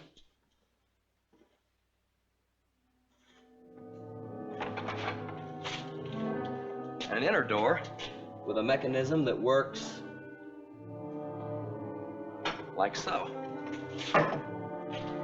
Well, that's the best thing I've seen in years. You know, every establishment should have a safe like this. Save us peace officers a lot of work. Well, maybe you need a few more deputies, Marshal. Well, we always need more deputies, son, and thanks again. Marshal Bemis, listen, I'm available for that deputy's job. I'm a champion rider in Roper and won a lot of shooting contests. Well, I'll certainly keep you in mind, son, and thanks again. You bet. Thank you.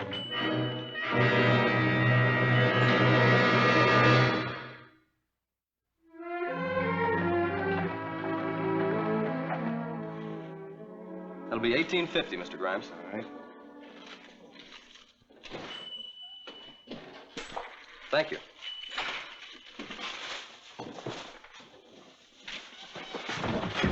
Hey, what do you think you're doing? You get in my way, you get pushed. You're drunk. You insult me? Why, you Venga, véngase, véngase. Hey, come on, stop it. There's no fighting in here. Venga.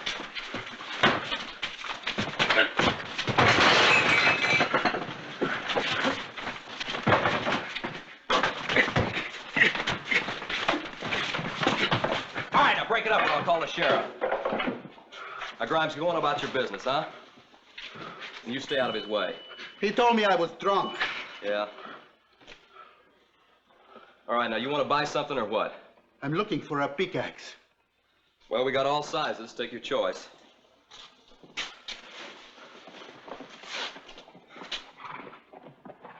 And we got some smaller ones here.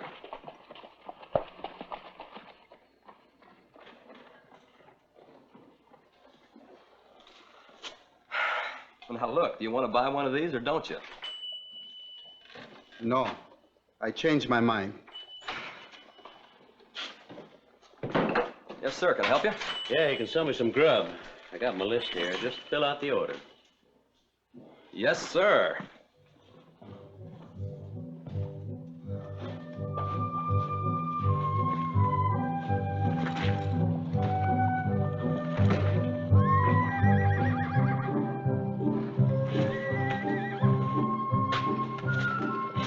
Well, that does it, mister.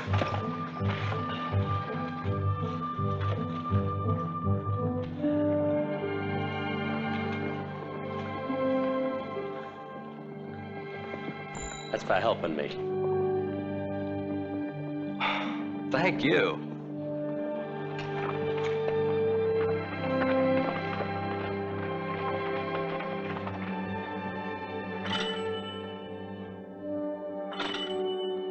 Oh, hi, Mr. Lamerson. Evening, Sandy. How'd it go? Fine. Did you get your supplies? I sure did. You're freighting them in next week. Too much business? Sold some pretty good orders. I was just getting ready to put the money in the safe. Well, I'll take over now. I'm sure obliged you, Sandy. There was only one thing I couldn't bring myself to do, and that was wear this apron. Well, now, here's your pay. I just wish I could keep you on regular. Well, I still may get that deputy sheriff's job yet. Sheriff Griswold? Marshal of Leadville. Well, if I hurry, maybe I can walk Katie home from work. Good night, Mr. Lamerson. Good night, Sandy. Thanks. Yeah.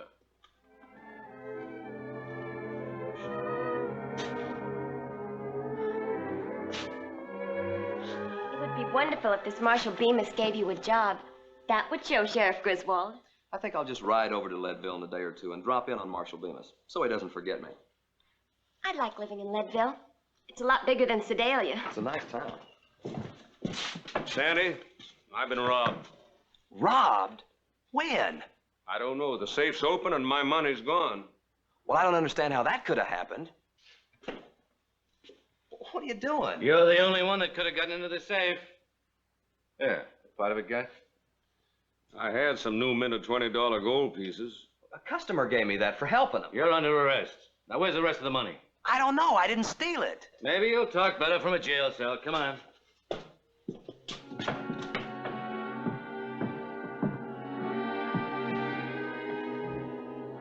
I'm sorry, Katie. I guess it was just too much temptation to put poor man out of work.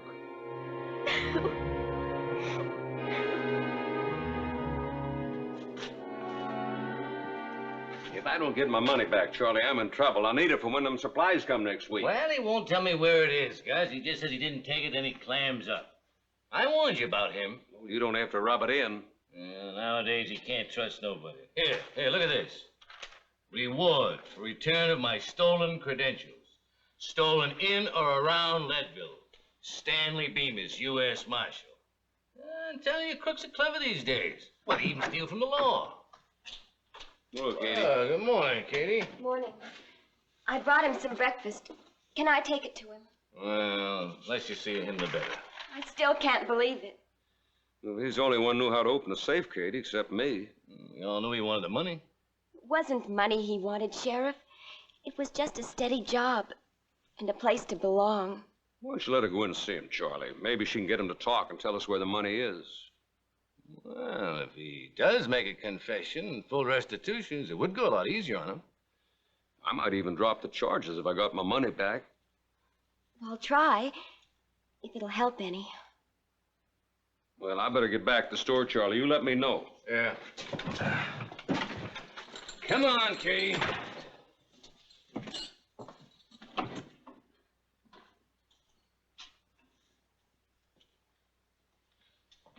Young lady here brought you some breakfast.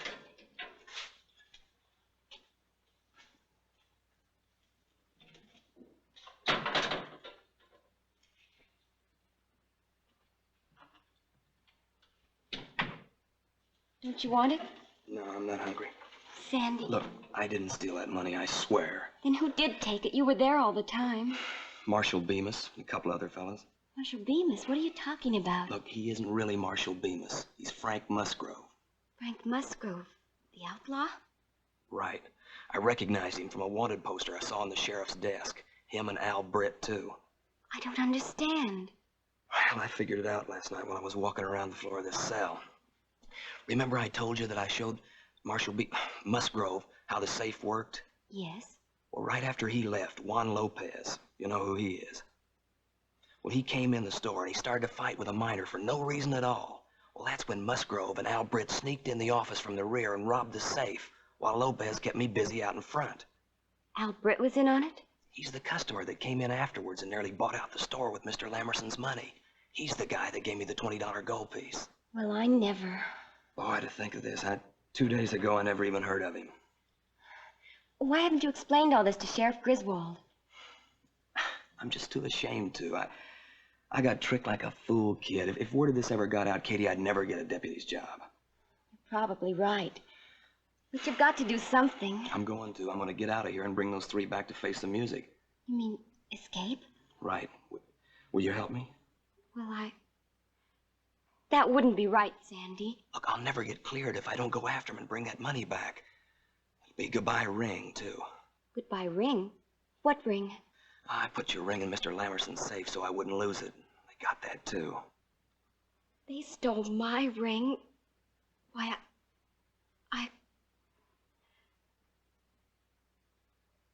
What do you want me to do, Sandy? Look, when you bring me my next meal, smuggle a gun in the basket. If we wait that long, they'll have that much more of a start. You better make a try for it right now. I'll call the sheriff, and when he comes in to take your breakfast, I'll grab his gun. Okay, but be careful. Sheriff, the prisoner doesn't want his breakfast. Could you get it for him, please?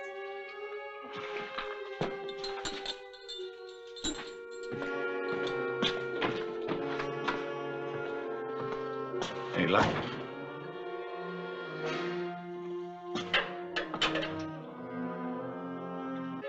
Hands up. Oh, Katie. I hate to do this, Sheriff, but it's the only way I can get the real crooks for you. Katie, you ought to know better than let him bamboozle you like this. Now, you stop him! Stop him. I'm going with him. McDonald, you're gonna pay for this!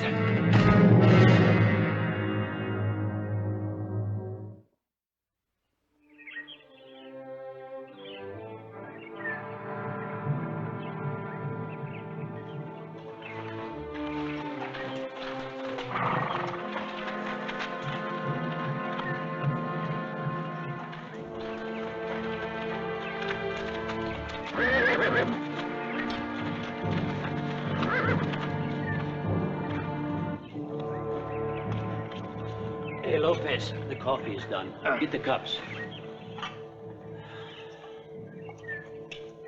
Well, that's the best haul we've had this month, Al. When they arrest that Sandy boy, I almost bust my cinches. Oh, I gotta hand it to you, Frank. You should have been an actor. Yes, Marshal.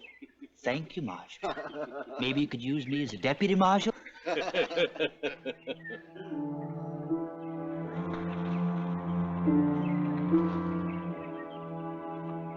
Uh-oh.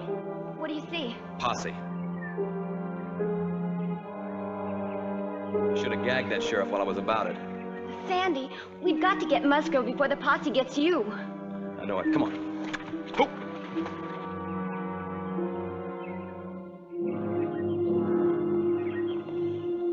You see that smoke? 10 to 1 says that's her campfire. Come on.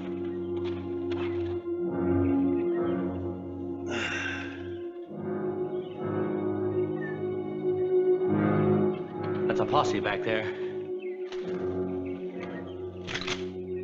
They can't be after us. Thought you said they arrested the kid. They did. Maybe they let him go. Lopez, you ride back, meet up with them, and find out who they're after. Well, go ahead. They got no reason to suspect you. Now, if they come looking through our saddlebags, be a little awkward. They'll never get that close.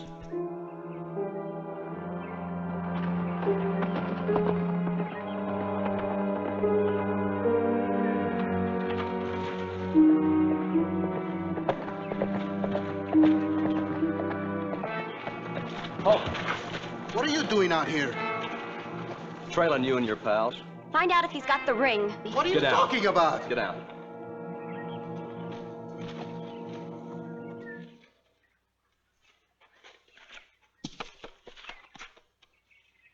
He doesn't have it. Tie him up and get the other two. Look, be smart. You escaped? Keep riding, you and your girl. With the posse on our heels? I'm taking Musgrove, Britt, and you back to town with the money. You try it. They can stand off an army back there. You'll be filled with holes before you even get near them. All right, Lopez, get out of those fancy duds. Come on, the hat, the coat, the pants. Come on, make it fast. Musgrove ain't the only one that can play this game. When the shooting stars, now you take cover, okay? Let's go.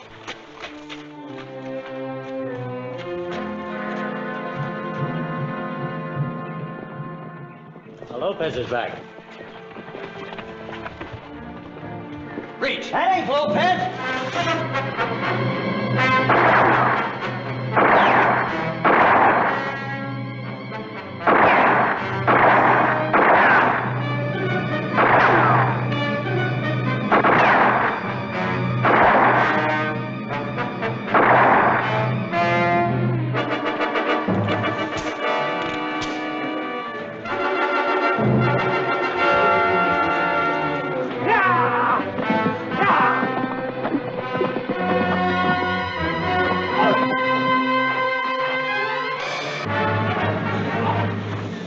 on. Now, hands behind your back. Turn over. All right, Musgrove. Now, where's the money? In my saddlebags. Come on your feet. Come on. Where's my ring? I ain't got your ring, lady. Musgrove's got it.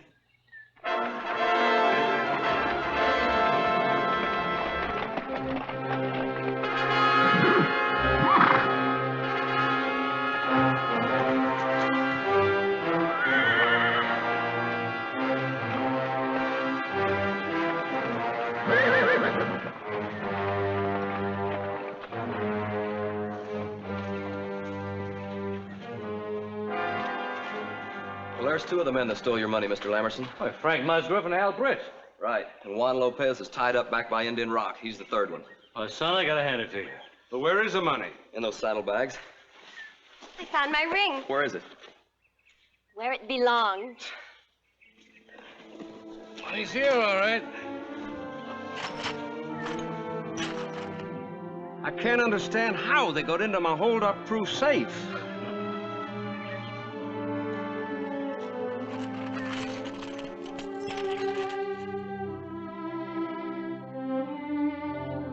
You swear to uphold the honor and duties of the office of Deputy Sheriff?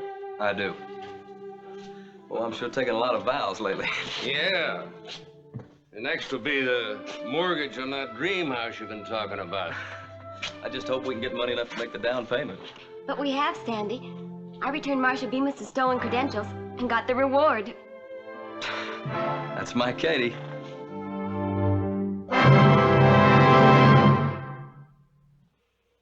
Well, that's how Sandy McDonald won a job as a deputy and a bride and a place in the town of Sedalia.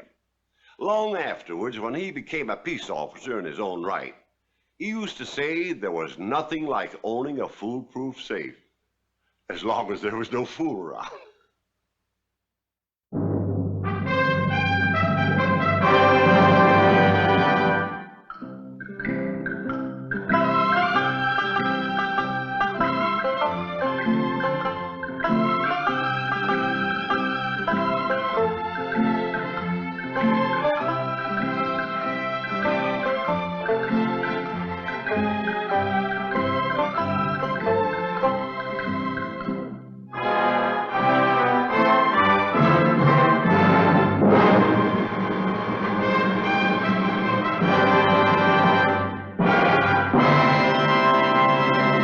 Heard about marriages of convenience, and I guess that's how you'd rate this one.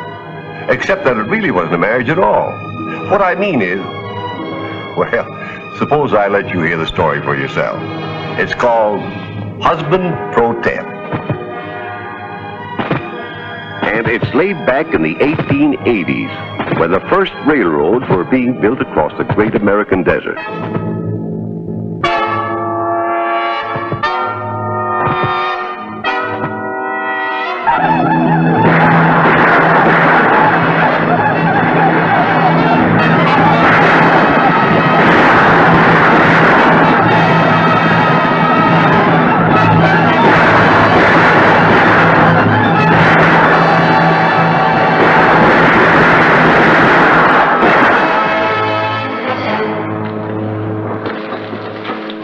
I told you in my telegram, Mr. Phelps, that I couldn't help you. You've just wasted your time coming out here to see me in person. I never waste my time, Major Lewis, and I never accept a man's refusal without good and sufficient reason.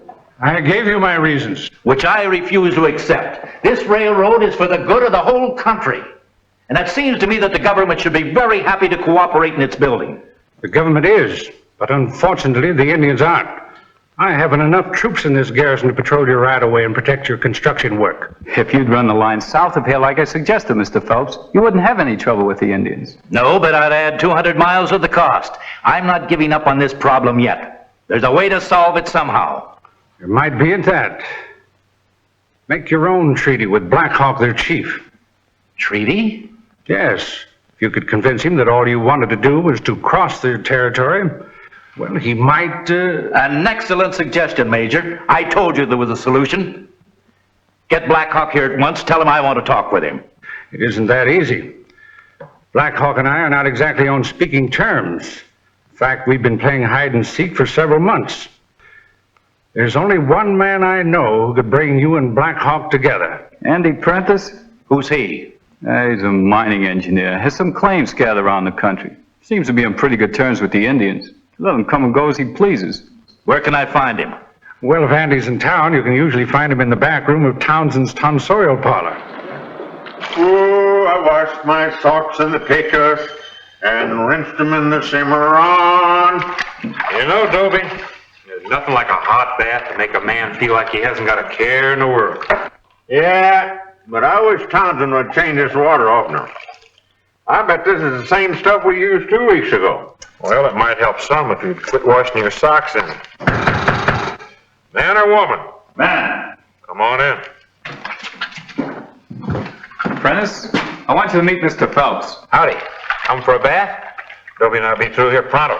No, I don't want a bath. I'm Alonzo Phelps, Vice President in charge of construction for the A&P Railroad. That's my private car out there on the siding.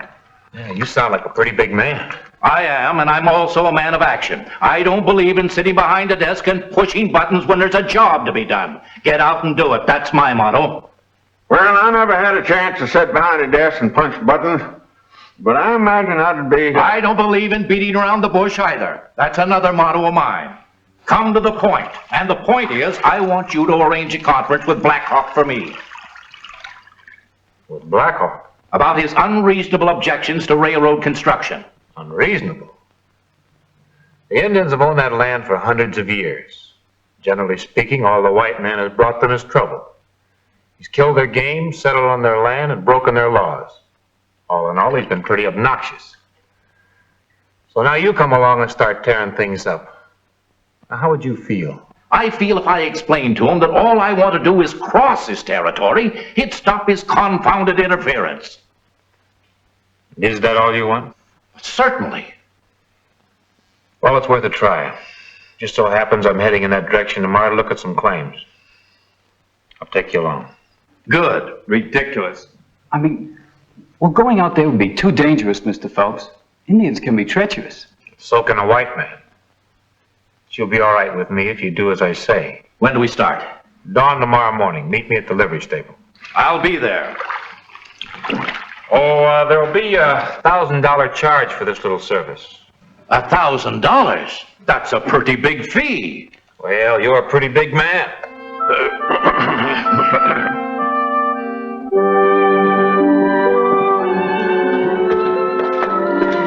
Well, we're all ready. Had the things brought here to speed up the operation. You planning on taking all of this? Wall tents, camp cots, folding chairs, fancy groceries. Looks like we're going on a safari. Safari's what? You got enough stuff here for half a dozen people, Mr. Phelps. That's how many there'll be. What? My wife and daughter are going along. Well, here we are. Oh, are these the two natives who are going to guide us? I'm Mrs. Phelps. This is my daughter, Evelyn. Isn't it thrilling? I've always wanted to get close to nature. I'm a great disciple of Rousseau. Or is it Thoreau? I never could keep those two straight. What's your name? Rousseau. Dobie, ma'am. Dobie? That's an odd name. Well, you say it's a nickname. I'm sorry to throw cold water on your fun, Mrs. Phelps, but I'm afraid you ladies can't go along. Why not? This is a business trip and not a pleasure tour. Women only get in the way. That's exactly what I said, Prentice. Besides, there's a certain amount of danger. If anything happened to you, Miss Evelyn, I'd never forgive myself. There's no more danger to me than to Father. And where Father goes, I go, Mr. Prentice. Well, not this time. Yes, this time too.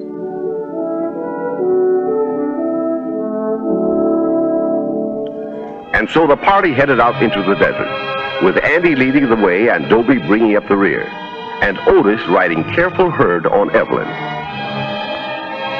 All day, Andy pushed steadily onward, with the country growing more forbidding with every mile.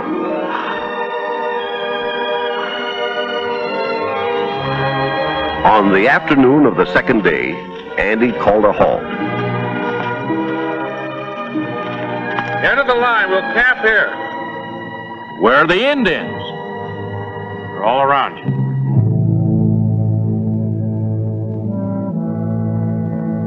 don't see any. Oh, they see you.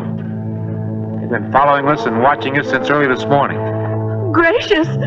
Dobie! Drop it here. We'll make camp. We want to send word to Black Hawk that we want a powwow.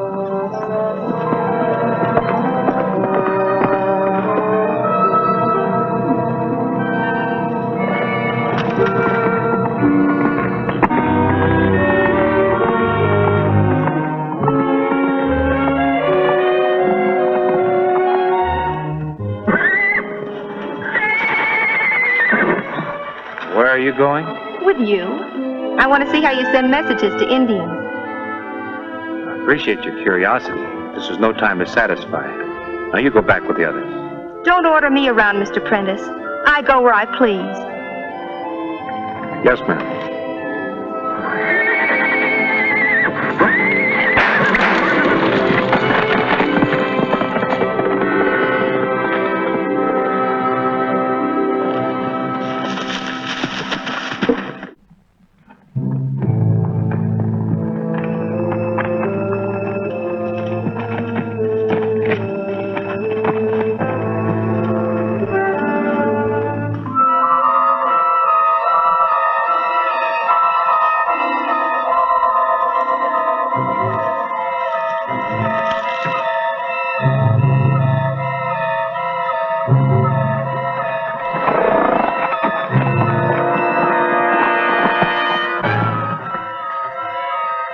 Tell your chief, Black Hawk, that his brother, White Wolf, has brought the big chief of Iron Horse for a powwow. We will wait here.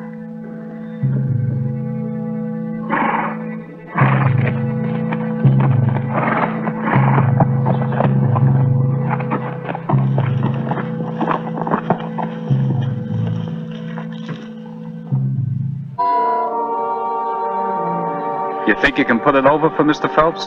Oh, I think so. I'll give you $5,000 if you don't. If I don't? I want that railroad to go the southern route. I didn't know you owned property down that way. I don't. But some friends of mine do. Oh. Is it a deal? Well, I only work for one man at a time, Otis. And I got a job. The Indian wasted no time getting Andy's message to Black Hawk, and the chief wasted no time in acting on it.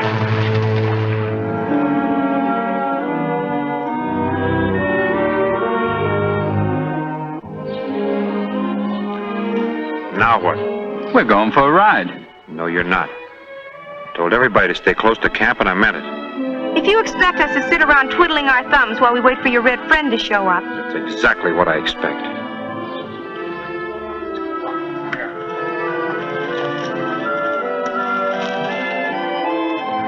High and mighty, Mr. Prentice. I ought to punch him in the nose. Why don't you? Well, I would, except you might refuse to help your father then. Look.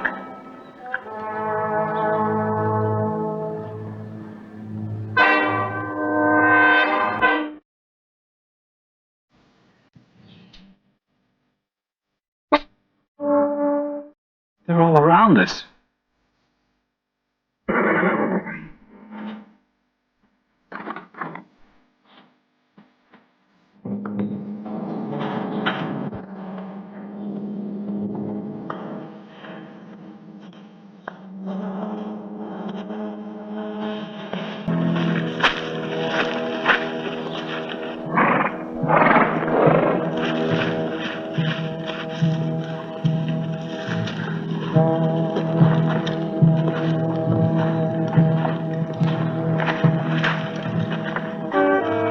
Good to see my brother again.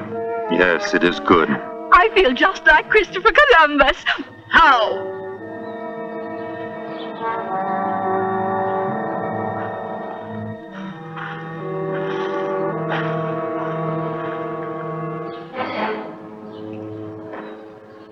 These people are my friends. They have traveled far. Many suns. Many sleeps. This man is the big chief of the Iron Horse. Yes, Big Chief Iron Horse. Black Hawk is enemy to Iron Horse. Oh, you mean you get car sick? So do I. But if you'll take a teaspoonful of... I'll do the talking. I understand my brother's feelings, but I speak with straight tongue when I tell you the Iron Horse will not harm your people. The White Chief only wishes to cross your country as the canoe crosses the river. It is hard, White Wolf, for Black Hawk to hold his anger at talk of Iron Horse. It is well these people are friends to White Wolf. I will call a council. Tell my people what my brother has said. Tell them also, the White Chief will give 100 horses loaded with trade goods, if they agree. 50 horses. 100 horses. I have spoken. And I will give you this. No. I will if I please. Here.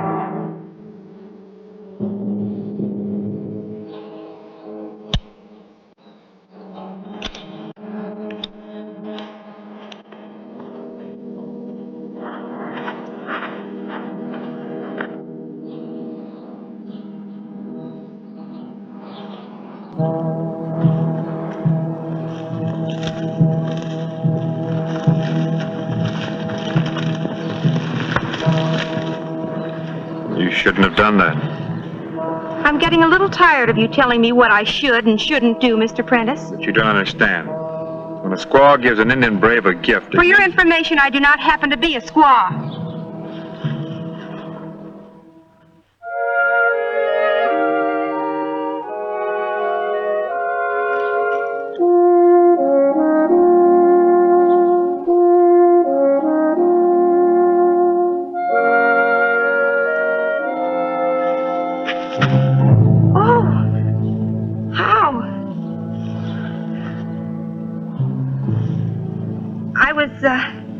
Just picking some flowers.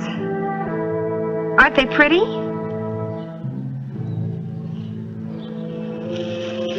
Well, you're welcome.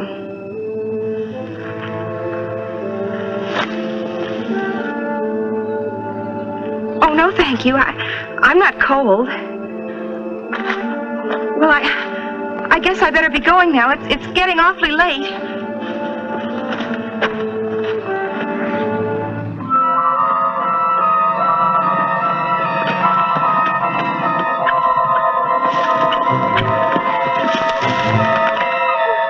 Goodness. What's the matter? He was following me. Who? That awful Indian, Black Hawk. Why, he's gone. He must have seen you coming. Thought I told you to stay close to camp. Now, what are you doing out here alone? I was just taking a walk and picking some wildflowers, and then all of a sudden, there he was. I showed them to him, and he took them. Took them? Yes. And then he tried to put his blanket around me. Little idiot, you're going to get us in a mess yet. I didn't do anything. Except smile at him, make up to him like you do every man you meet. Why, Mr. Prentice, I believe you're jealous. Don't flatter yourself. You're not going to add my scalp to your collection. Now get on my horse. I'll walk.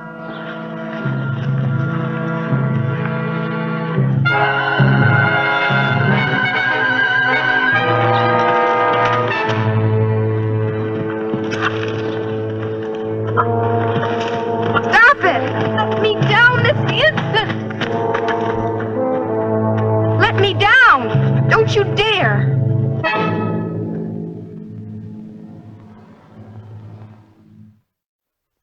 Thinking Evelyn would behave herself after her scare, and that her refusal to accept Black Hawk's blanket would discourage the chief's interest in her, Andy left Dobie in charge of the camp and set out to inspect some of his mining property, planning to return the next day. That night,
is the most ridiculous thing I've ever heard of. Well, nevertheless, it's true.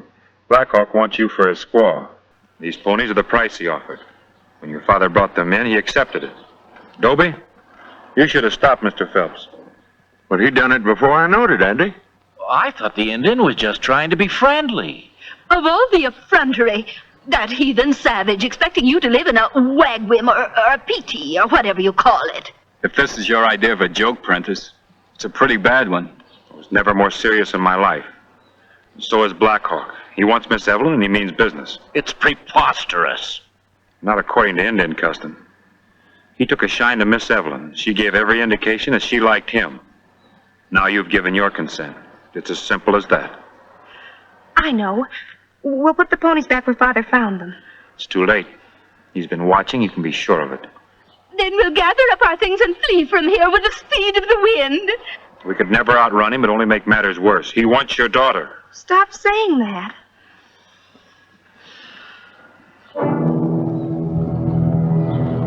Well, here he comes now. He's got a pony to take you back on. Mercy! What'll I do? I know. Tell him that you're already married and have a husband. If this has all been a mistake, you didn't understand. By Jove, that's the answer. I knew you were a smart young man.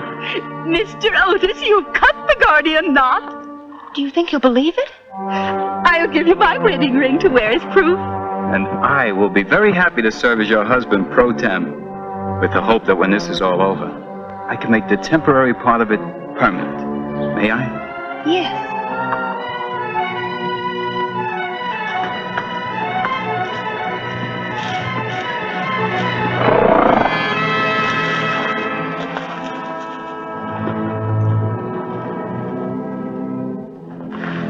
I bring words from council. When Big Chief of Iron Horse gives 100 horses and trade goods, Iron Horse can cross Indian country as canoe crosses river. Thank you. Thank you very much. Now Blackhawk take White Squaw back with him. Hear me speak. I'll tell him. White Squaw did not understand ways of Indians. She gave presents to Blackhawk only as a friend. She already has a husband. What Blackhawk wants, he takes. Wait. I asked Blackhawk to obey the white man's law, as I obey the Indian's law. White man's law says squaw can only have one husband. Blackhawk hears his brother's words and will not break white man's law. Blackhawk will fight husband of squaw to death. And she have only one husband, Blackhawk. Which man is squaw's husband?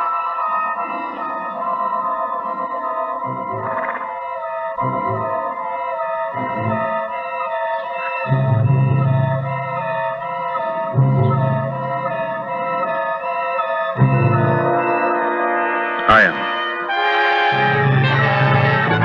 I have spoken. But my heart is heavy that I fight my friend who is like a brother. But desire for squaw is much stronger. My heart is with my brother. One knife. One knife.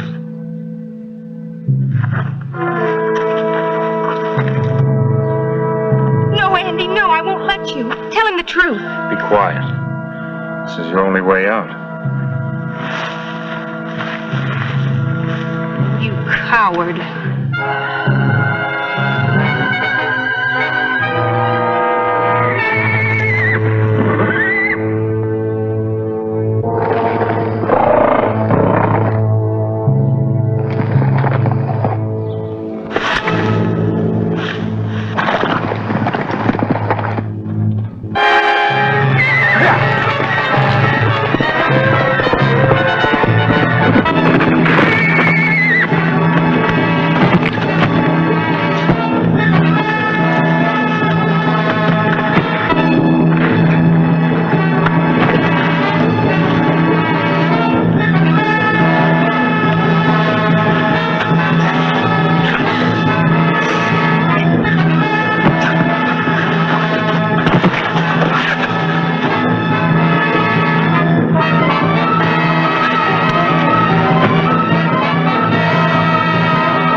killed my brother.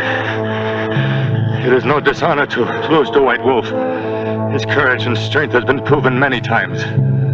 I am beaten.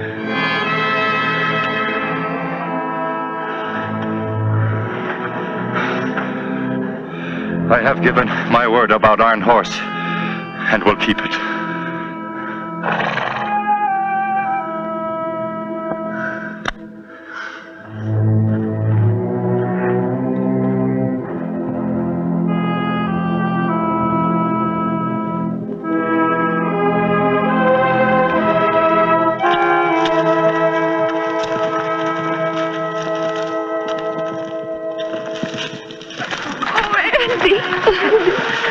Nice going, partner. My boy, I can never repay you. Horatio was never more wonderful when he stood on the viaduct or the aqueduct or the bridge or whatever it was. Here, now, take it easy. I was just your husband pro tem. You're not going to stay pro tem much longer. And that's the story of husband pro tem. Or as a friend of mine put it, the story of the girl who was rescued from the engine and married the engineer.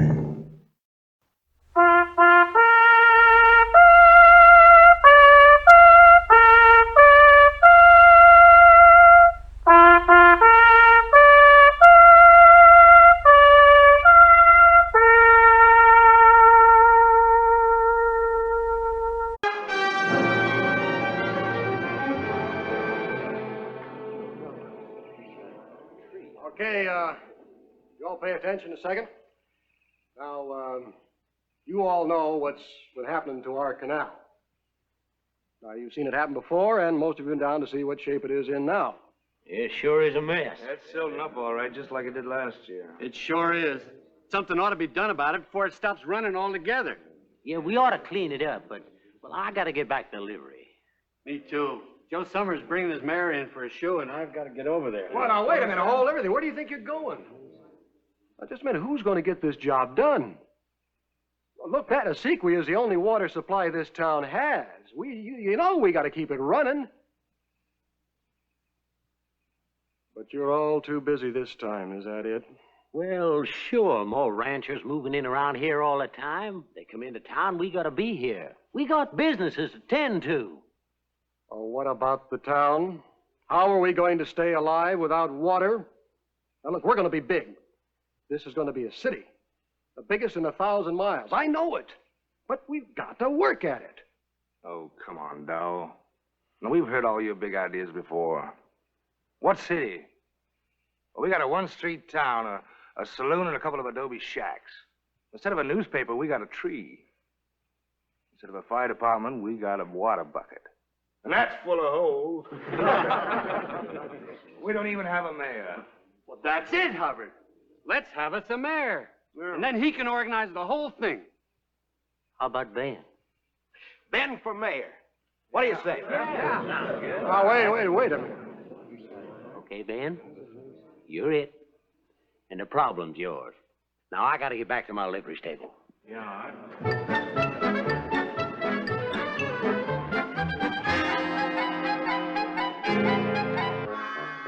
Congratulations, Ben. You're the town's first mayor. Thank you, Jack.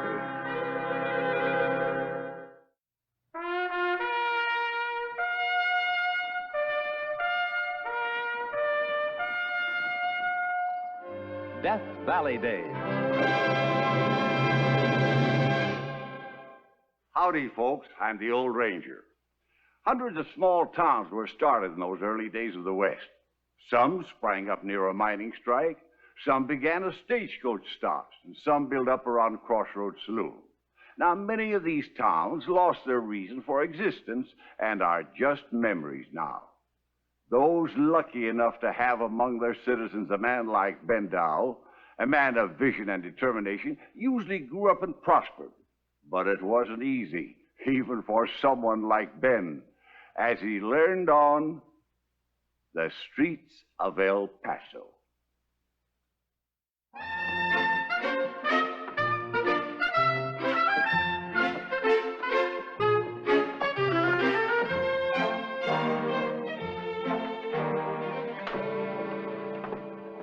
Good morning, Ben. Good morning, Ben. Oh, morning. You're not very talkative, are you? I'm kind of busy. Oh. Hey, you didn't hear? Hear what? They elected me mayor. Elected you mayor? About an hour ago. Unanimously. Ben, how wonderful. First mayor of El Paso. Oh, well, I always knew it would happen. And to think the whole town had such faith in you, Ben. Well, I don't think that... Now, this will be the beginning of everything. All your dreams about building a new city can come true. Well, I don't think that's why they elected me mayor. What? No, they didn't want to dig out the canal, so they handed it over to me by making me mayor. Oh. Oh, it's all right. It's all right, Nancy. They elected me mayor. That's what I'll be. And this is the way I'll start. What is it? It's a proclamation. My first proclamation as mayor.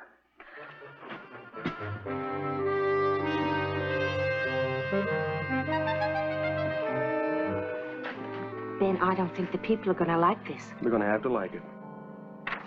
I'm the mayor.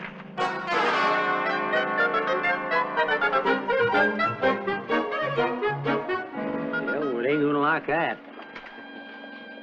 Well, I see George and Hilda are inviting everybody to Maggie's wedding, huh? You going, Ben? I imagine so. Proclamation. I, Ben Dial, duly elected mayor of this city. Taxes? Well, what do you expect me to do? Dig out that canal by myself? Well, we got to raise some money somehow, and this is the legal and proper way to do it. People ain't gonna like that, Ben. In fact, I'll bet you a new hat. You don't collect $5. Carmody, you've got yourself a bet. So, you see, Charlie, we're charging everybody a tax. All the big cities do it. They do? Oh, yes. Well, the trouble is, my two youngest are ailing, and young Charlie fell out of a tree and busted his arm, and, well, Jane is expecting again, and... Charlie... But the fact is, Ben, with all these doctoring bills, I just... No, I understand, Charlie. Look, here, take this. Maybe this will help out for a while, and when you get a chance, will you pay the tax bill? Yeah.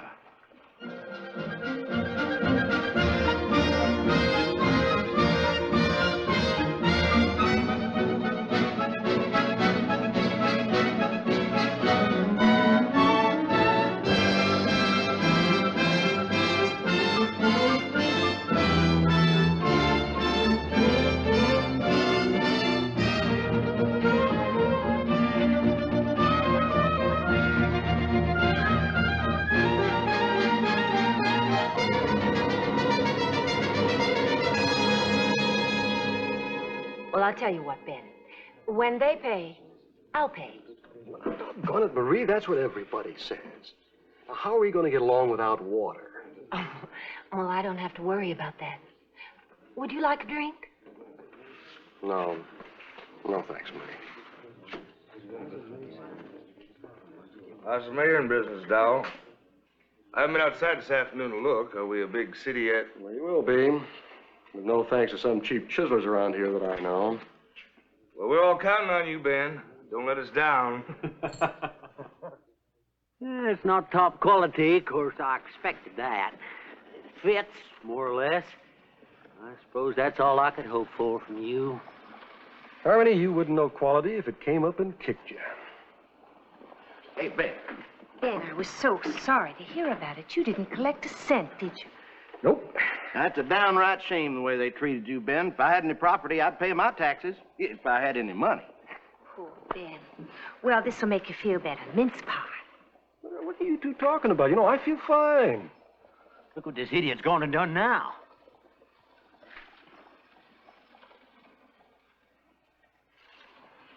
City Ordinance Number 1. From this date henceforth, it will be illegal for any citizen of El Paso to bathe, swim, or cavort in any way in the canal. Ben Dower, Mayor. Ben, you know the people always... That's what I'm hoping for. The more we catch, the more we collect. That should bring in plenty of money. And we'll get that ditch dug out. You out of your mind, Ben Dow. If I want to swim in that canal, I'll do it. You do, and you'll pay for it when our town marshal catches you. What town marshal? Who you gonna talk into that job? But, Jack, I've been giving that a lot of thought. I think I found the right man. You. Me? Why, Ben, the way you're running this town, that'd get me killed. Jack, you know I wouldn't do anything to hurt you.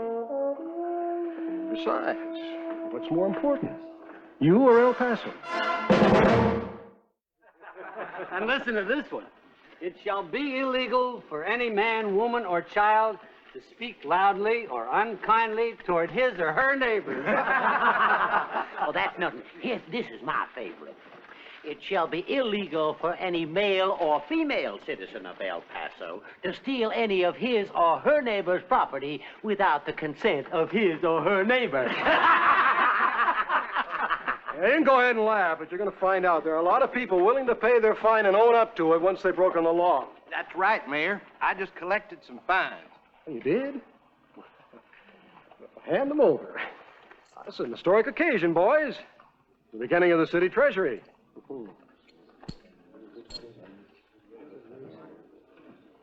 $3. I fined a stranger $1 for carrying a gun. He didn't have sense enough to hide it. And then I fined Joe Stanton 6 bits for pitching pennies behind Carmody's livery stable. And then I fined the guy. Congratulations, Mayor. At the rate you're collecting fines, you'll have that canal dug in an easy 5 years.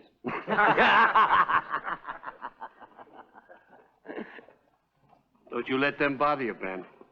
Here, I've got something for you. That money you loaned me the other day. Thanks, Charlie, but where did you get all that money? Oh, I just had a little run of luck over at Marie's place.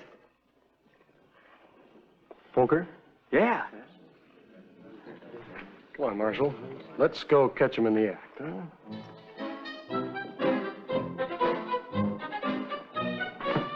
Better put the money away, boys. The government's coming up the street.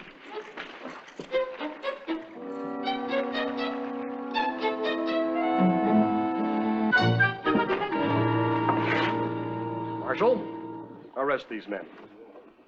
On what charge, Mayor? Or have you got a new law saying you can't play for matches now?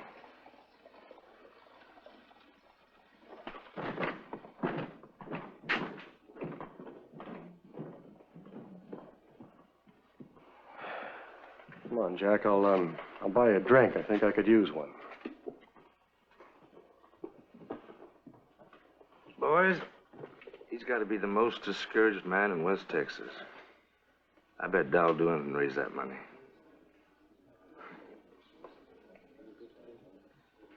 Maybe we can cash in on this.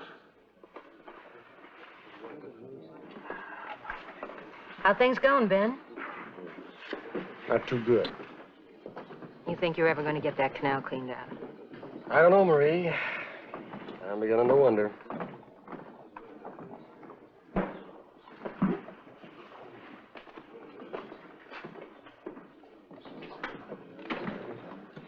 Marie, come on over here.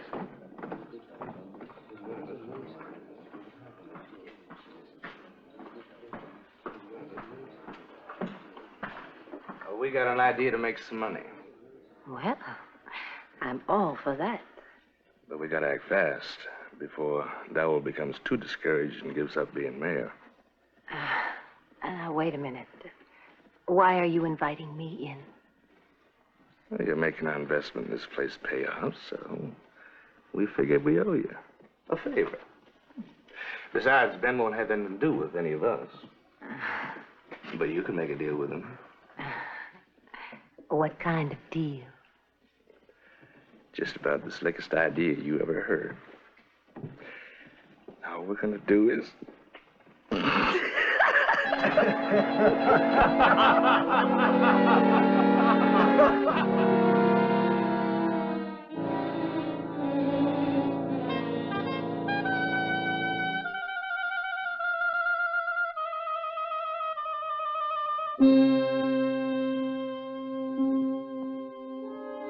Feeling low?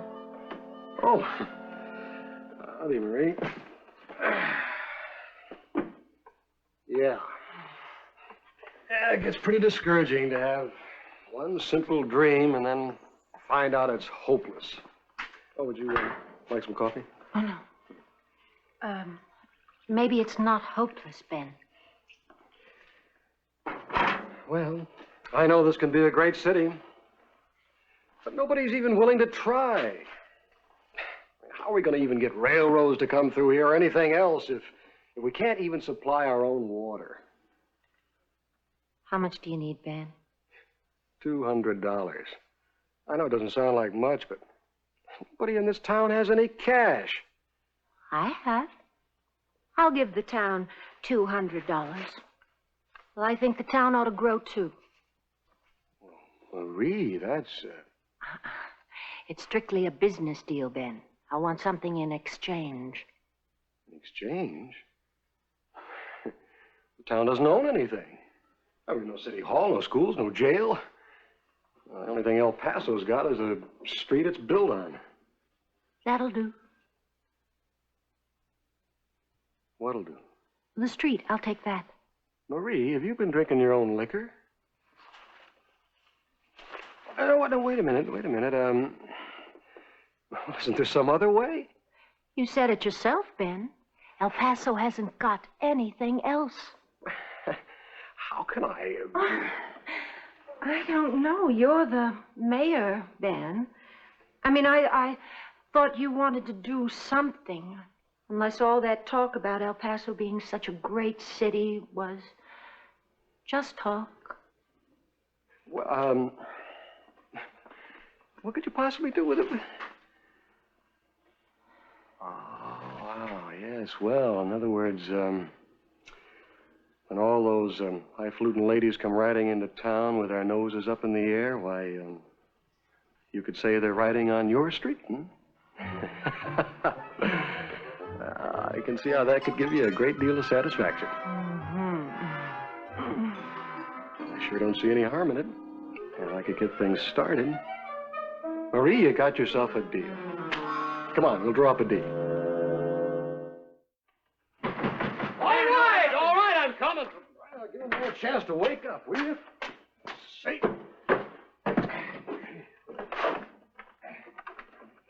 Charlie, what? Ben, what's going on? What do you mean, what's going on? What are they doing? Whoa, what? Come on here. Come on. You don't have to drag me. Look at that.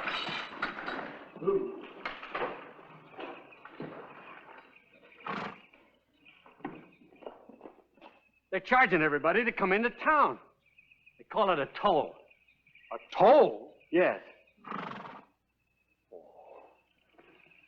Oh, that woman. I estimate another 5 minutes. Your watch must be slow. Here he comes now.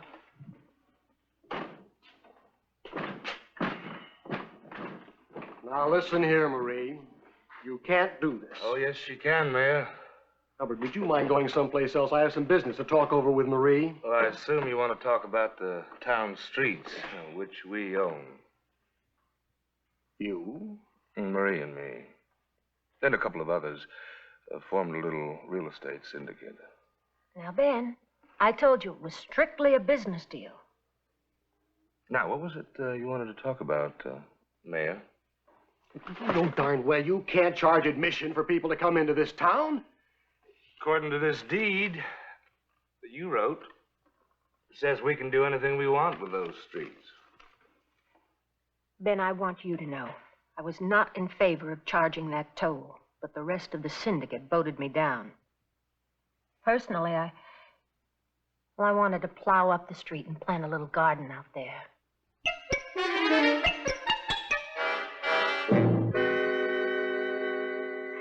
That's for you, Ben. You know, you bachelors never get the right kind of food.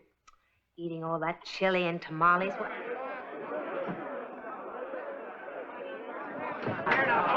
Hold it. What is this all about? Wait a minute. Hold it. Quiet down. I tried to stop them, Ben, but they won't listen to me. Yeah, well, I suppose you're all here because of the fences, huh? Yeah, darn right it is. What are you trying to do? Ruin us, Ben? Them ranchers come into town for supplies, they gotta pay a toll. Well, they ain't gonna do it. I know. I tell you, I'm working on it. Well, you've got to work harder, Ben. Things can't go on this way. Now, listen here, all of you. You elected me mayor to fix up the canal and make something out of this town. But then none of you lifted a hand to help. Well, I did the only thing I could. Well, you done the wrong thing. And we're here to tell you that if it ain't undone right away, well, there's gonna be a little tar and feather party going on. Yeah. And guess who's gonna be the guest of honor? I tell you, I'm working on it. Everything's gonna be fine tomorrow. All right, now you heard him. Now go on home. Well, it's not what it is.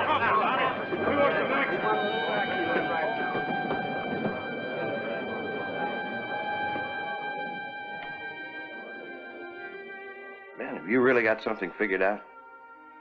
Oh, yeah, Jack. Depend on me. Everything's gonna be fine. Okay. Well, good night, then.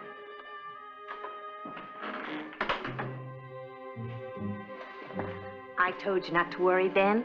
I knew you'd think of something. Yep. I'm gonna take care of it right now, too. What are you going to do? I'll pack up and leave town. But you can't. Nancy, you once said I was a smart man. Well, a smart man knows when to quit. It's not just the tars and feathers. I'm thinking car money's going to work him up into a lynch party. But what about all the wonderful things you were going to do? The city you were going to build. Well, I can't do it if I'm dangling from a tree. You know, it took a woman's tricky maneuvering to put this over on you. What you need is the same sneaky, conniving logic on your side. What do you mean, sneaky conniving? Another woman. Another woman? Me. Nancy, I don't... You will.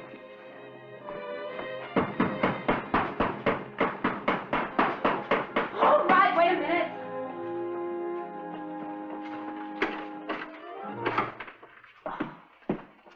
Now, what is going on? Well, haven't you noticed anything strange this morning? No, Where are all the customers?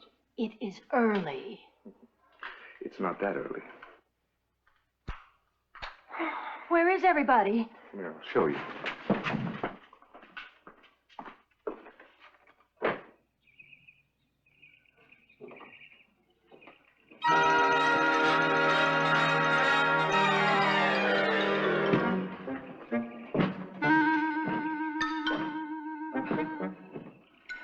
But who? Ben Dowell. Who else?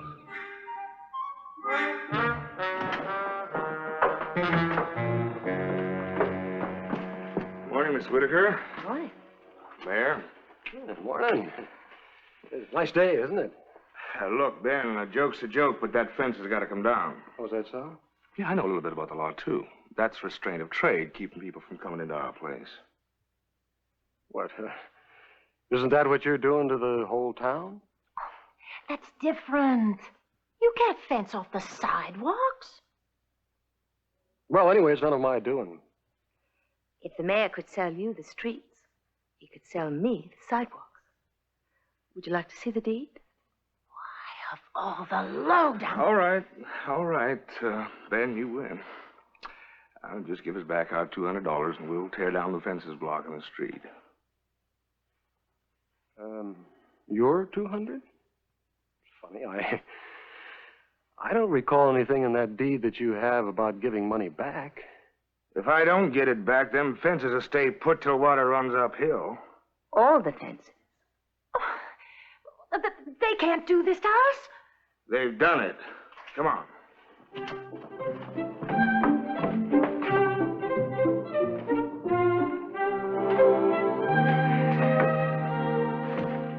Well, I've hired the men to start cleaning up the canal tomorrow and dig it all out.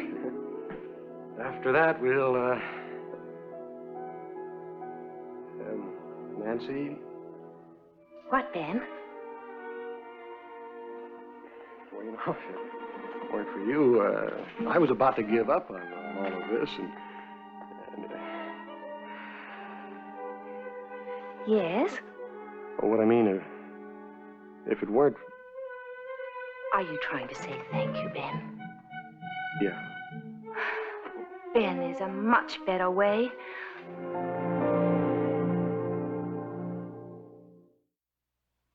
As one author wrote, he thought up the only new dodge in municipal money raising since the invention of wampum. Now, Ben Dowell, El Paso's first mayor, did use that money to repair the canal and ensure the town's water supply. So that 6 years later, in 1879, Ben's vision proved true when the railroads announced they were coming to El Paso. And that little village became one of the most important cities of Texas.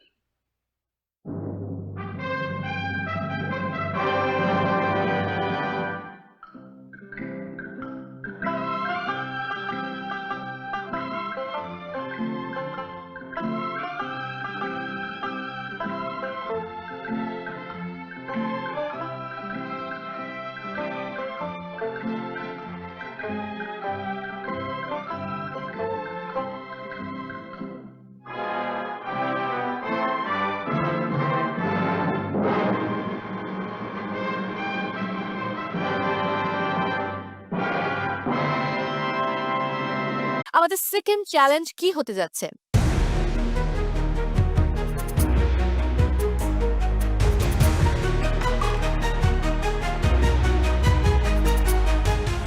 আমরা সবাই জানি life is a journey, so আমাদের আজকের বিষয়টা kind of জার্নির উপরেই থাকবে।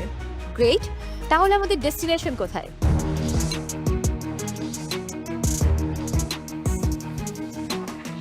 মো, এটা হলো সেরা রাঁধুনির মহামন্ত্র। আমরা কেন একটা ডেস্টিনেশনে থাকবো? আমরা অনেকগুলো ডেস্টিনেশন ঘুরে আসবো, অনেকগুলো দেশ। আমার একটা প্রশ্ন এখানেও রয়েছে, আমরা কিসে করে যাব? বাস, ট্রেন আর প্লেন?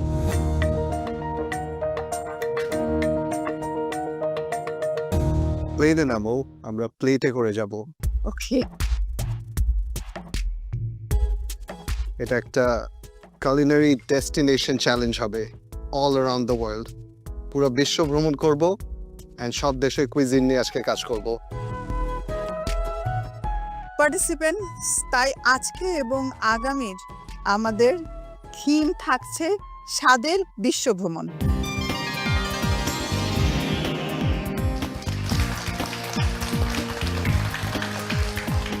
আজকে আমাদের চ্যালেঞ্জ হচ্ছে স্বাদের বিশ্ব ভ্রমণ। ডিফারেন্ট টাইপস অফ কুইজিনের খাবার রান্না করতে হবে আজকে আমাদেরকে। যখন আমি স্বাদের বিশ্ব ভ্রমণ চ্যালেঞ্জটা শুনলাম, তখন আমার ভালো লেগেছে এই জন্য, কারণ আমি বিভিন্ন কুইজিন নিয়ে কাজ করেছি। বিজ্ঞ বিচারক, থিম তো বুঝলাম, বাট আজ কারা পারফর্ম করবে এবং আগামী পর্বে কারা পারফর্ম করবে, এটা আমরা কিভাবে নির্ধারণ করব?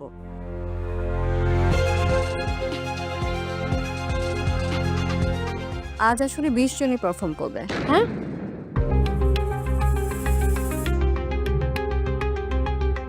খুব কঠিন মনে হচ্ছে। একটা কিচেনে দুটো করে স্টক, সেভাবে তো ভাগ করে নেওয়া যাবে, তাই না? রাইট? আচ্ছা, আরো সহজ করে দিচ্ছি, আসলে 10 জনেরই রান্না হবে।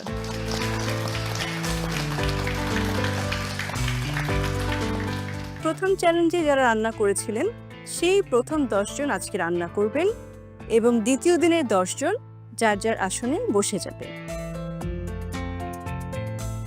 কারা রান্না করবে সেটা বুঝলাম, কিন্তু কি রান্না করবে? এই যে বললাম, নানা দেশের রান্না, cuisine from all over the world. বিভিন্ন দেশের রান্না তো হবেই, কিন্তু কাদের পছন্দে হবে? আপনাদের পছন্দে? না।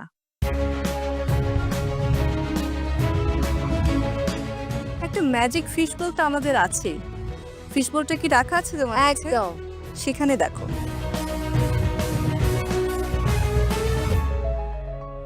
ফিশ বোলের রেসিপি চুজ করার আগে আরেকটা পার্ট আছে।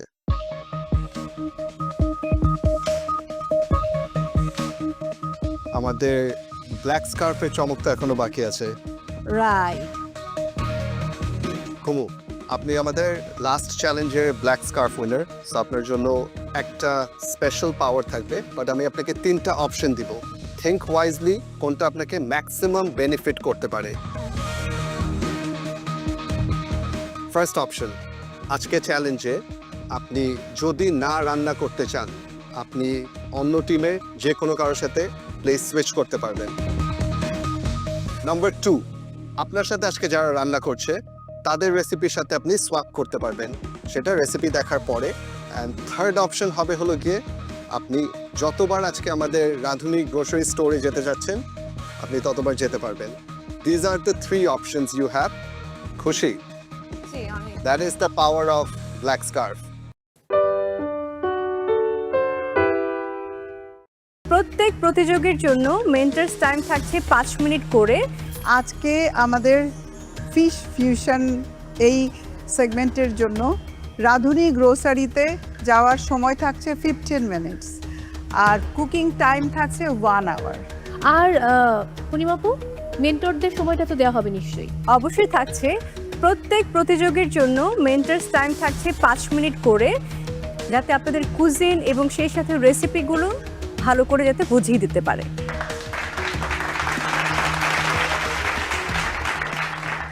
Thank you.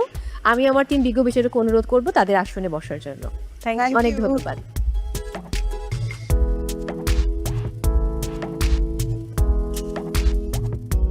মেন্টরস প্লিজ বসবেন আপনারা, সেই সাথে প্লিজ আপনারাও বসুন। মেন্টরস, আপনারা পাচ্ছেন আপনাদের প্রত্যেক প্রতিযোগীর জন্য 5 মিনিটস এবং মেন্টরস টাইম শুরু হচ্ছে এখন। ফিশ যেটা আপনি ভাজবেন, এখন আপনি একটা চিলি অয়েল বানাবেন। হাফ করে এই যে চাংগুলো থাকে না, ফিশটা অ্যাকচুয়ালি হাইলাইট হতে হবে। বিকম সুগার ফিশ সলগুলো টেস্টটা কেমন আপনি আগে গুলি দিয়ে মনে রেখে নিন, টাইমটা বেশি নেই। যে কারিটা আছে, কারিটা অনেক ফ্লেভারফুল, অনিয়ন সুপে যে কালারটা হয় ওই কালারটা হবে। যখন আমার মেন্টর আমাকে খুব সুন্দর করে বুঝিয়ে দিয়েছে আসলে এই কুজিনটা এভাবে করতে হবে, তখন আমার কাছে মনে হলো যে এটা অনেক অনেক অনেক সোজা এবং সরল একটা রেসিপি, আমি পারবো। খুব বিষয় হচ্ছে কারিটা দিবা, ফিলিংটা হচ্ছে কি মাছতে fish sauce pepper lemon juice মধ্যে টেস্টিং ফ্লেভার হিসেবে এরকম অফার করে না। মালয়েশিয়ান কুজিন পাওয়ার পর থেকে আমার মাথায় কাজ করছে যে আমি আজকে একটা ফিশ ফ্রাই টাইপের কিছু করতে চাই। যখন আমার মেন্টরের সাথে এটা নিয়ে কথা বললাম তখন উনি আমাকে বলল যে আমি করতে পারি, কিন্তু সে আমাকে অনেক কিছু সাজেস্ট করলো যেটা দিয়ে আমার ডিশটা আরও বেটার হতে পারে। ভালো করে so best of luck, good luck. Okay, thank you. আমি স্পাইসেসগুলো ঠিক কোন যে সস দরকার এটার মধ্যে হ্যাঁ মানে হচ্ছে আপনার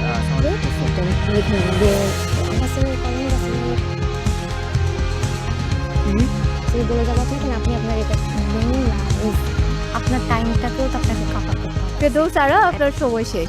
থ্যাংক ইউ।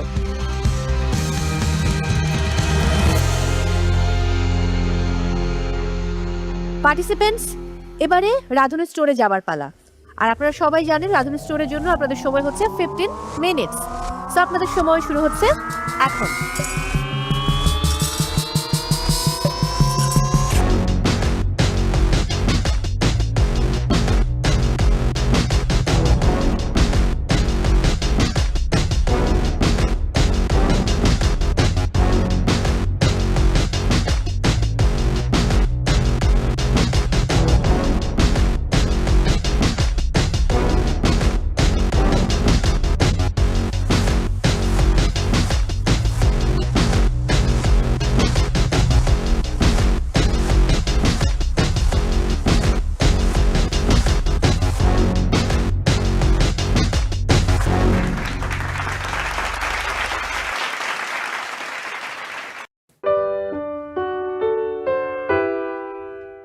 প্লেটিং এর আইডিয়া অলরেডি চিন্তা করা আছে। হ্যাঁ, এখন জাস্ট এটা হয়ে গেলে প্লেটিংটা করে একটু 14 মিনিট বাকি।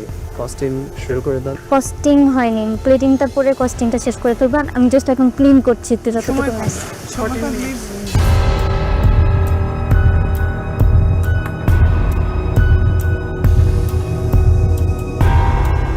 স্পেনের একটা রেসিপি করছি, এটার নাম হচ্ছে গিয়ে ফিশ পাইলা। এখন আমি এটাকে দমে দিচ্ছি আর দেখি কি হয়। আজকে আমাদের পর্বের নাম হচ্ছে ফিশ ফিউশন। এটা একটা আমার ভাগ্যে পড়েছে চাইনিজ। আমি আজকে আমার রেসিপির নাম হচ্ছে জাইও, ফিশ দিয়ে রুই ফিশ দিয়ে এটা করছি। আশা করছি টাইমের মধ্যে এটা কমপ্লিট করতে পারবো।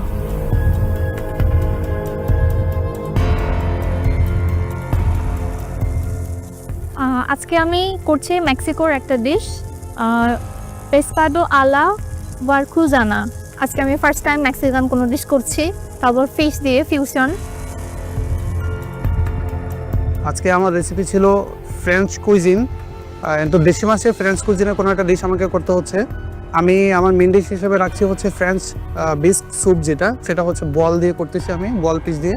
আমার স্যুপ মোটামুটি হয়ে গেছে, আমি জাস্ট একটু টেস্ট করে এটা নামাই ফেলবো। আমার অলরেডি আমি এটা রোল ভাজবো আর হচ্ছে টোস্ট রেডি করবো, that's it.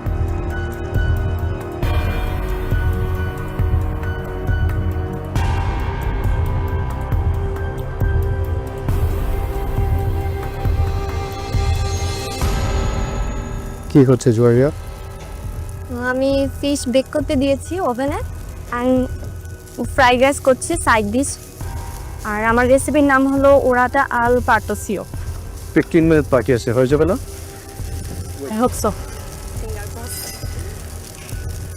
With plating, costing and cleaning. Good luck. Thank you.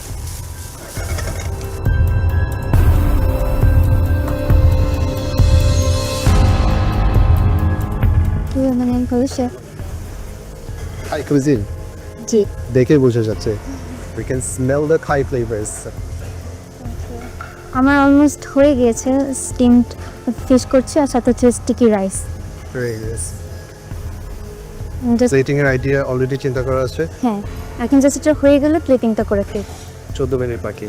Costing শুরু করে দেন। কস্টিং হয়নি, প্লেটিংটা পরে কস্টিংটা শেষ করে ফেলবেন। আমি জাস্ট এখন ক্লিন করছি একটু যতটুকু মানে প্লেটিংটা করো, পাশাপাশি চিনি কস্টিং তারপরে।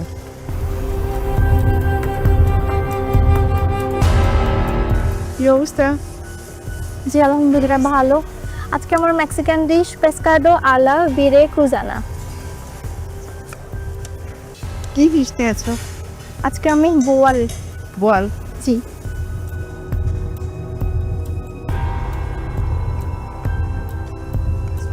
জি জি।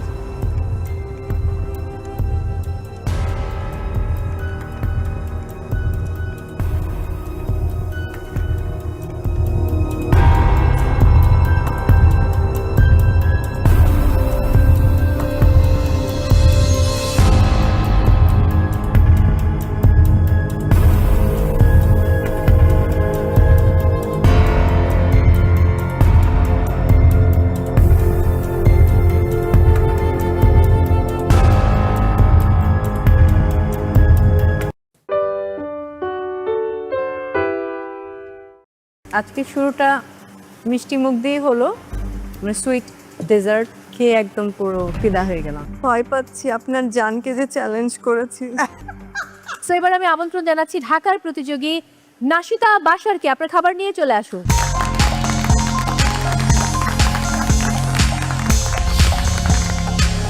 আমার আজকের recipe green apple and banana toffee pie with orange honey ডার্সন।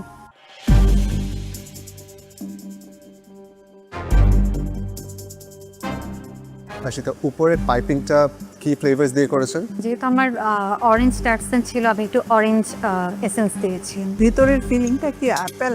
Apple and banana. দেখতে এমনি সুন্দর হয়েছে, দ্য কালার্স আর নাইস।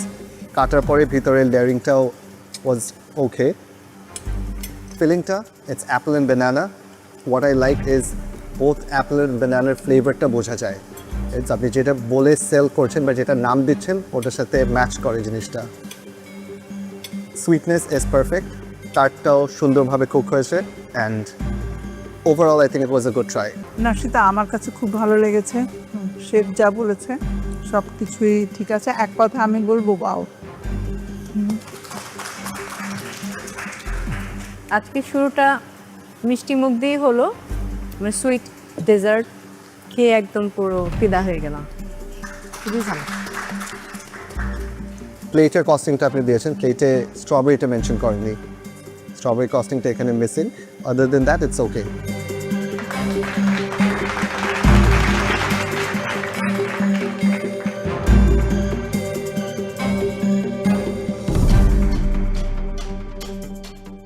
এবারে জয়পুরহাটের কুমু, দেখা যাক তার রেসিপি কতটা টেস্টি হয়েছে। চলে আসুন।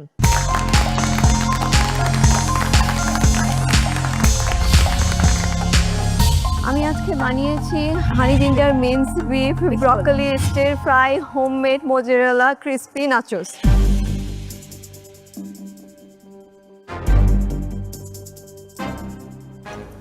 এই তিনটা কি? তিনটা সস বানিয়েছি।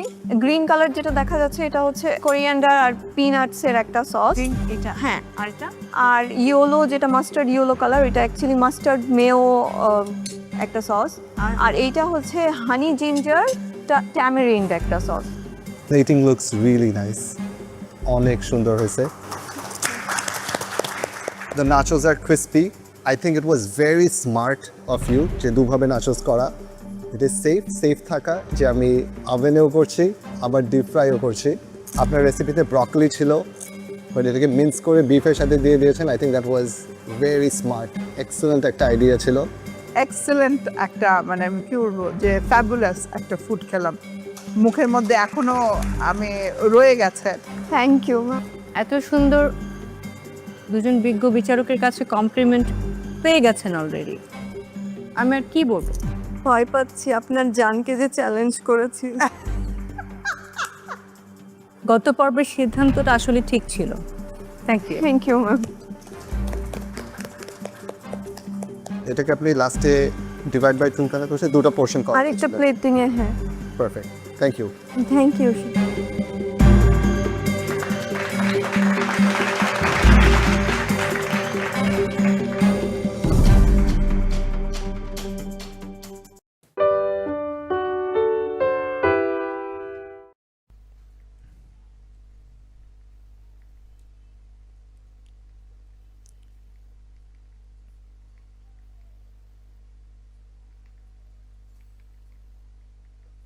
Bố khỏe nhà nó bắn 2 cái chết rồi mày vui không?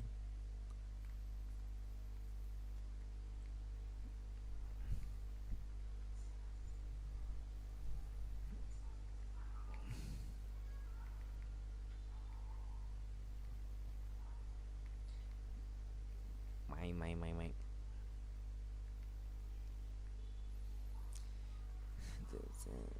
mày chết chưa? Chết rồi. Nhót đi.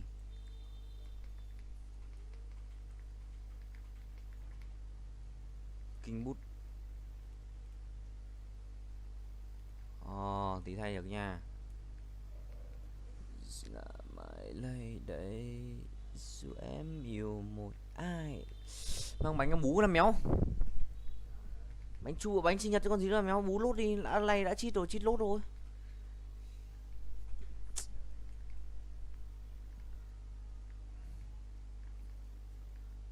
Ăn cái ăn dậy làm việc nhà cái cho nó tiêu.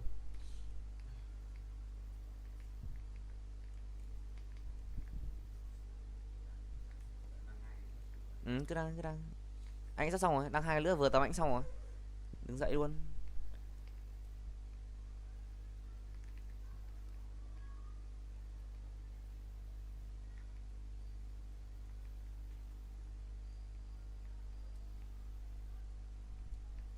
Bẹp hớt hát sót là được. Sờ cheat win bố 12 con nữa à, nhiều tê đông như con nguyên vậy.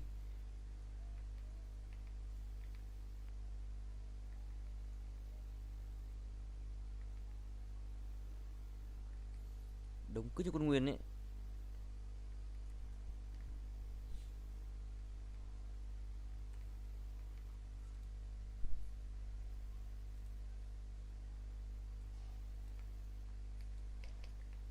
Phút 25 con.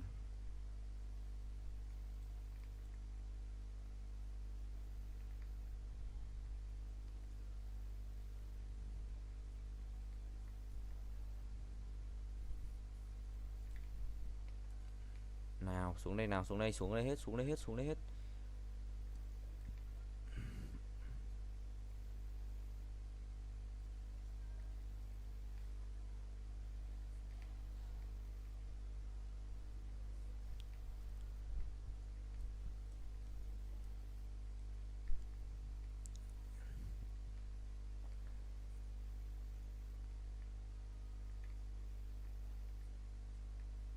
Ok.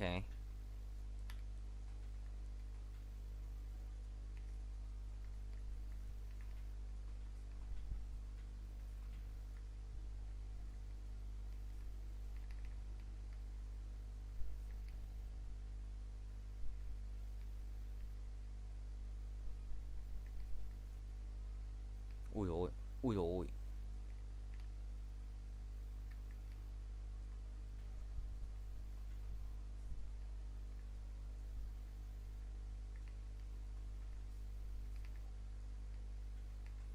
Chết chưa? Nhót chưa?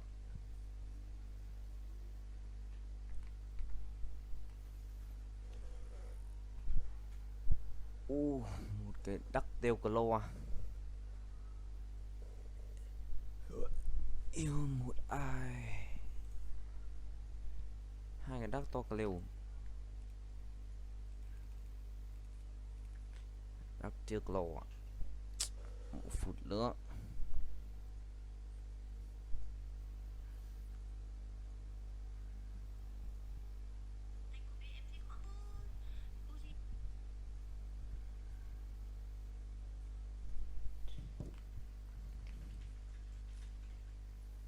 Challenger tier rank hả?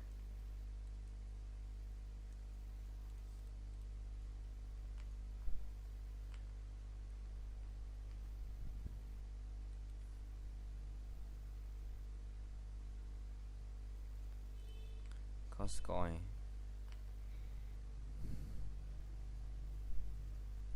Rồi, GG.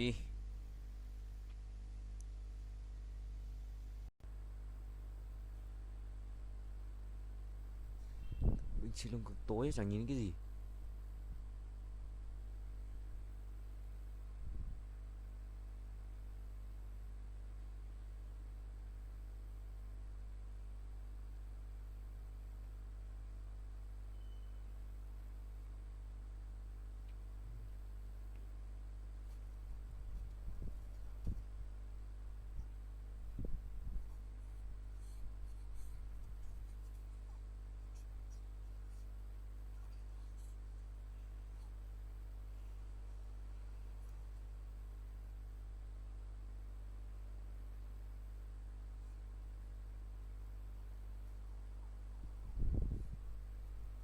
Cái gì vậy? Cái gì vậy?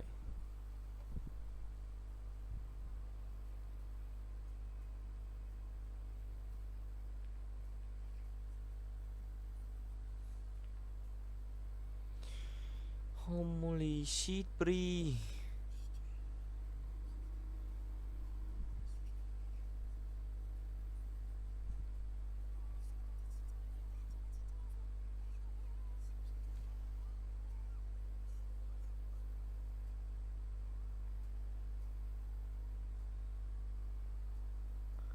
Police coming, police coming.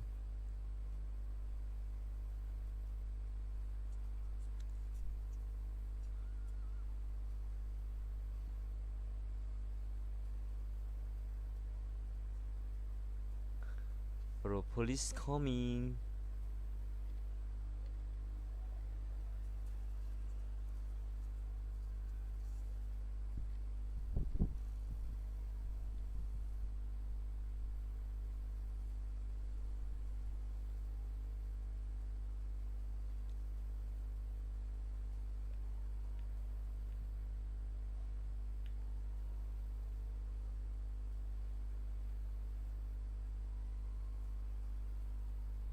Where are you running?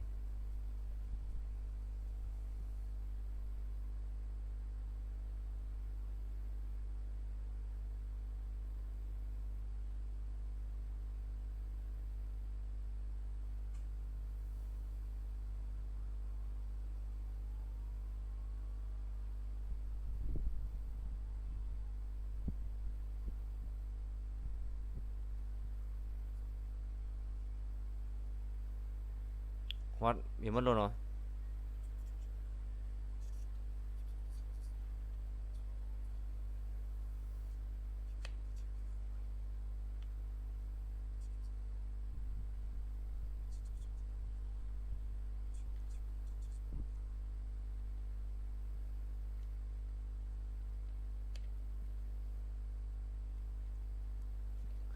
Take money from Choi.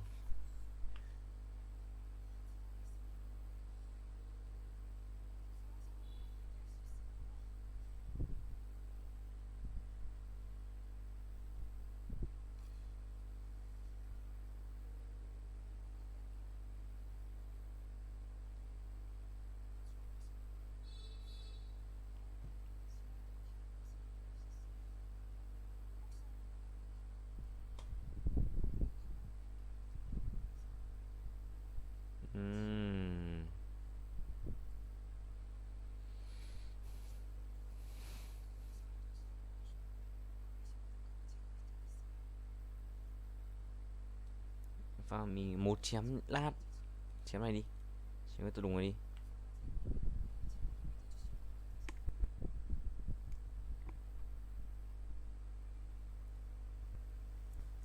Một chút chém chút biết tôi đùng này đi. Lô à.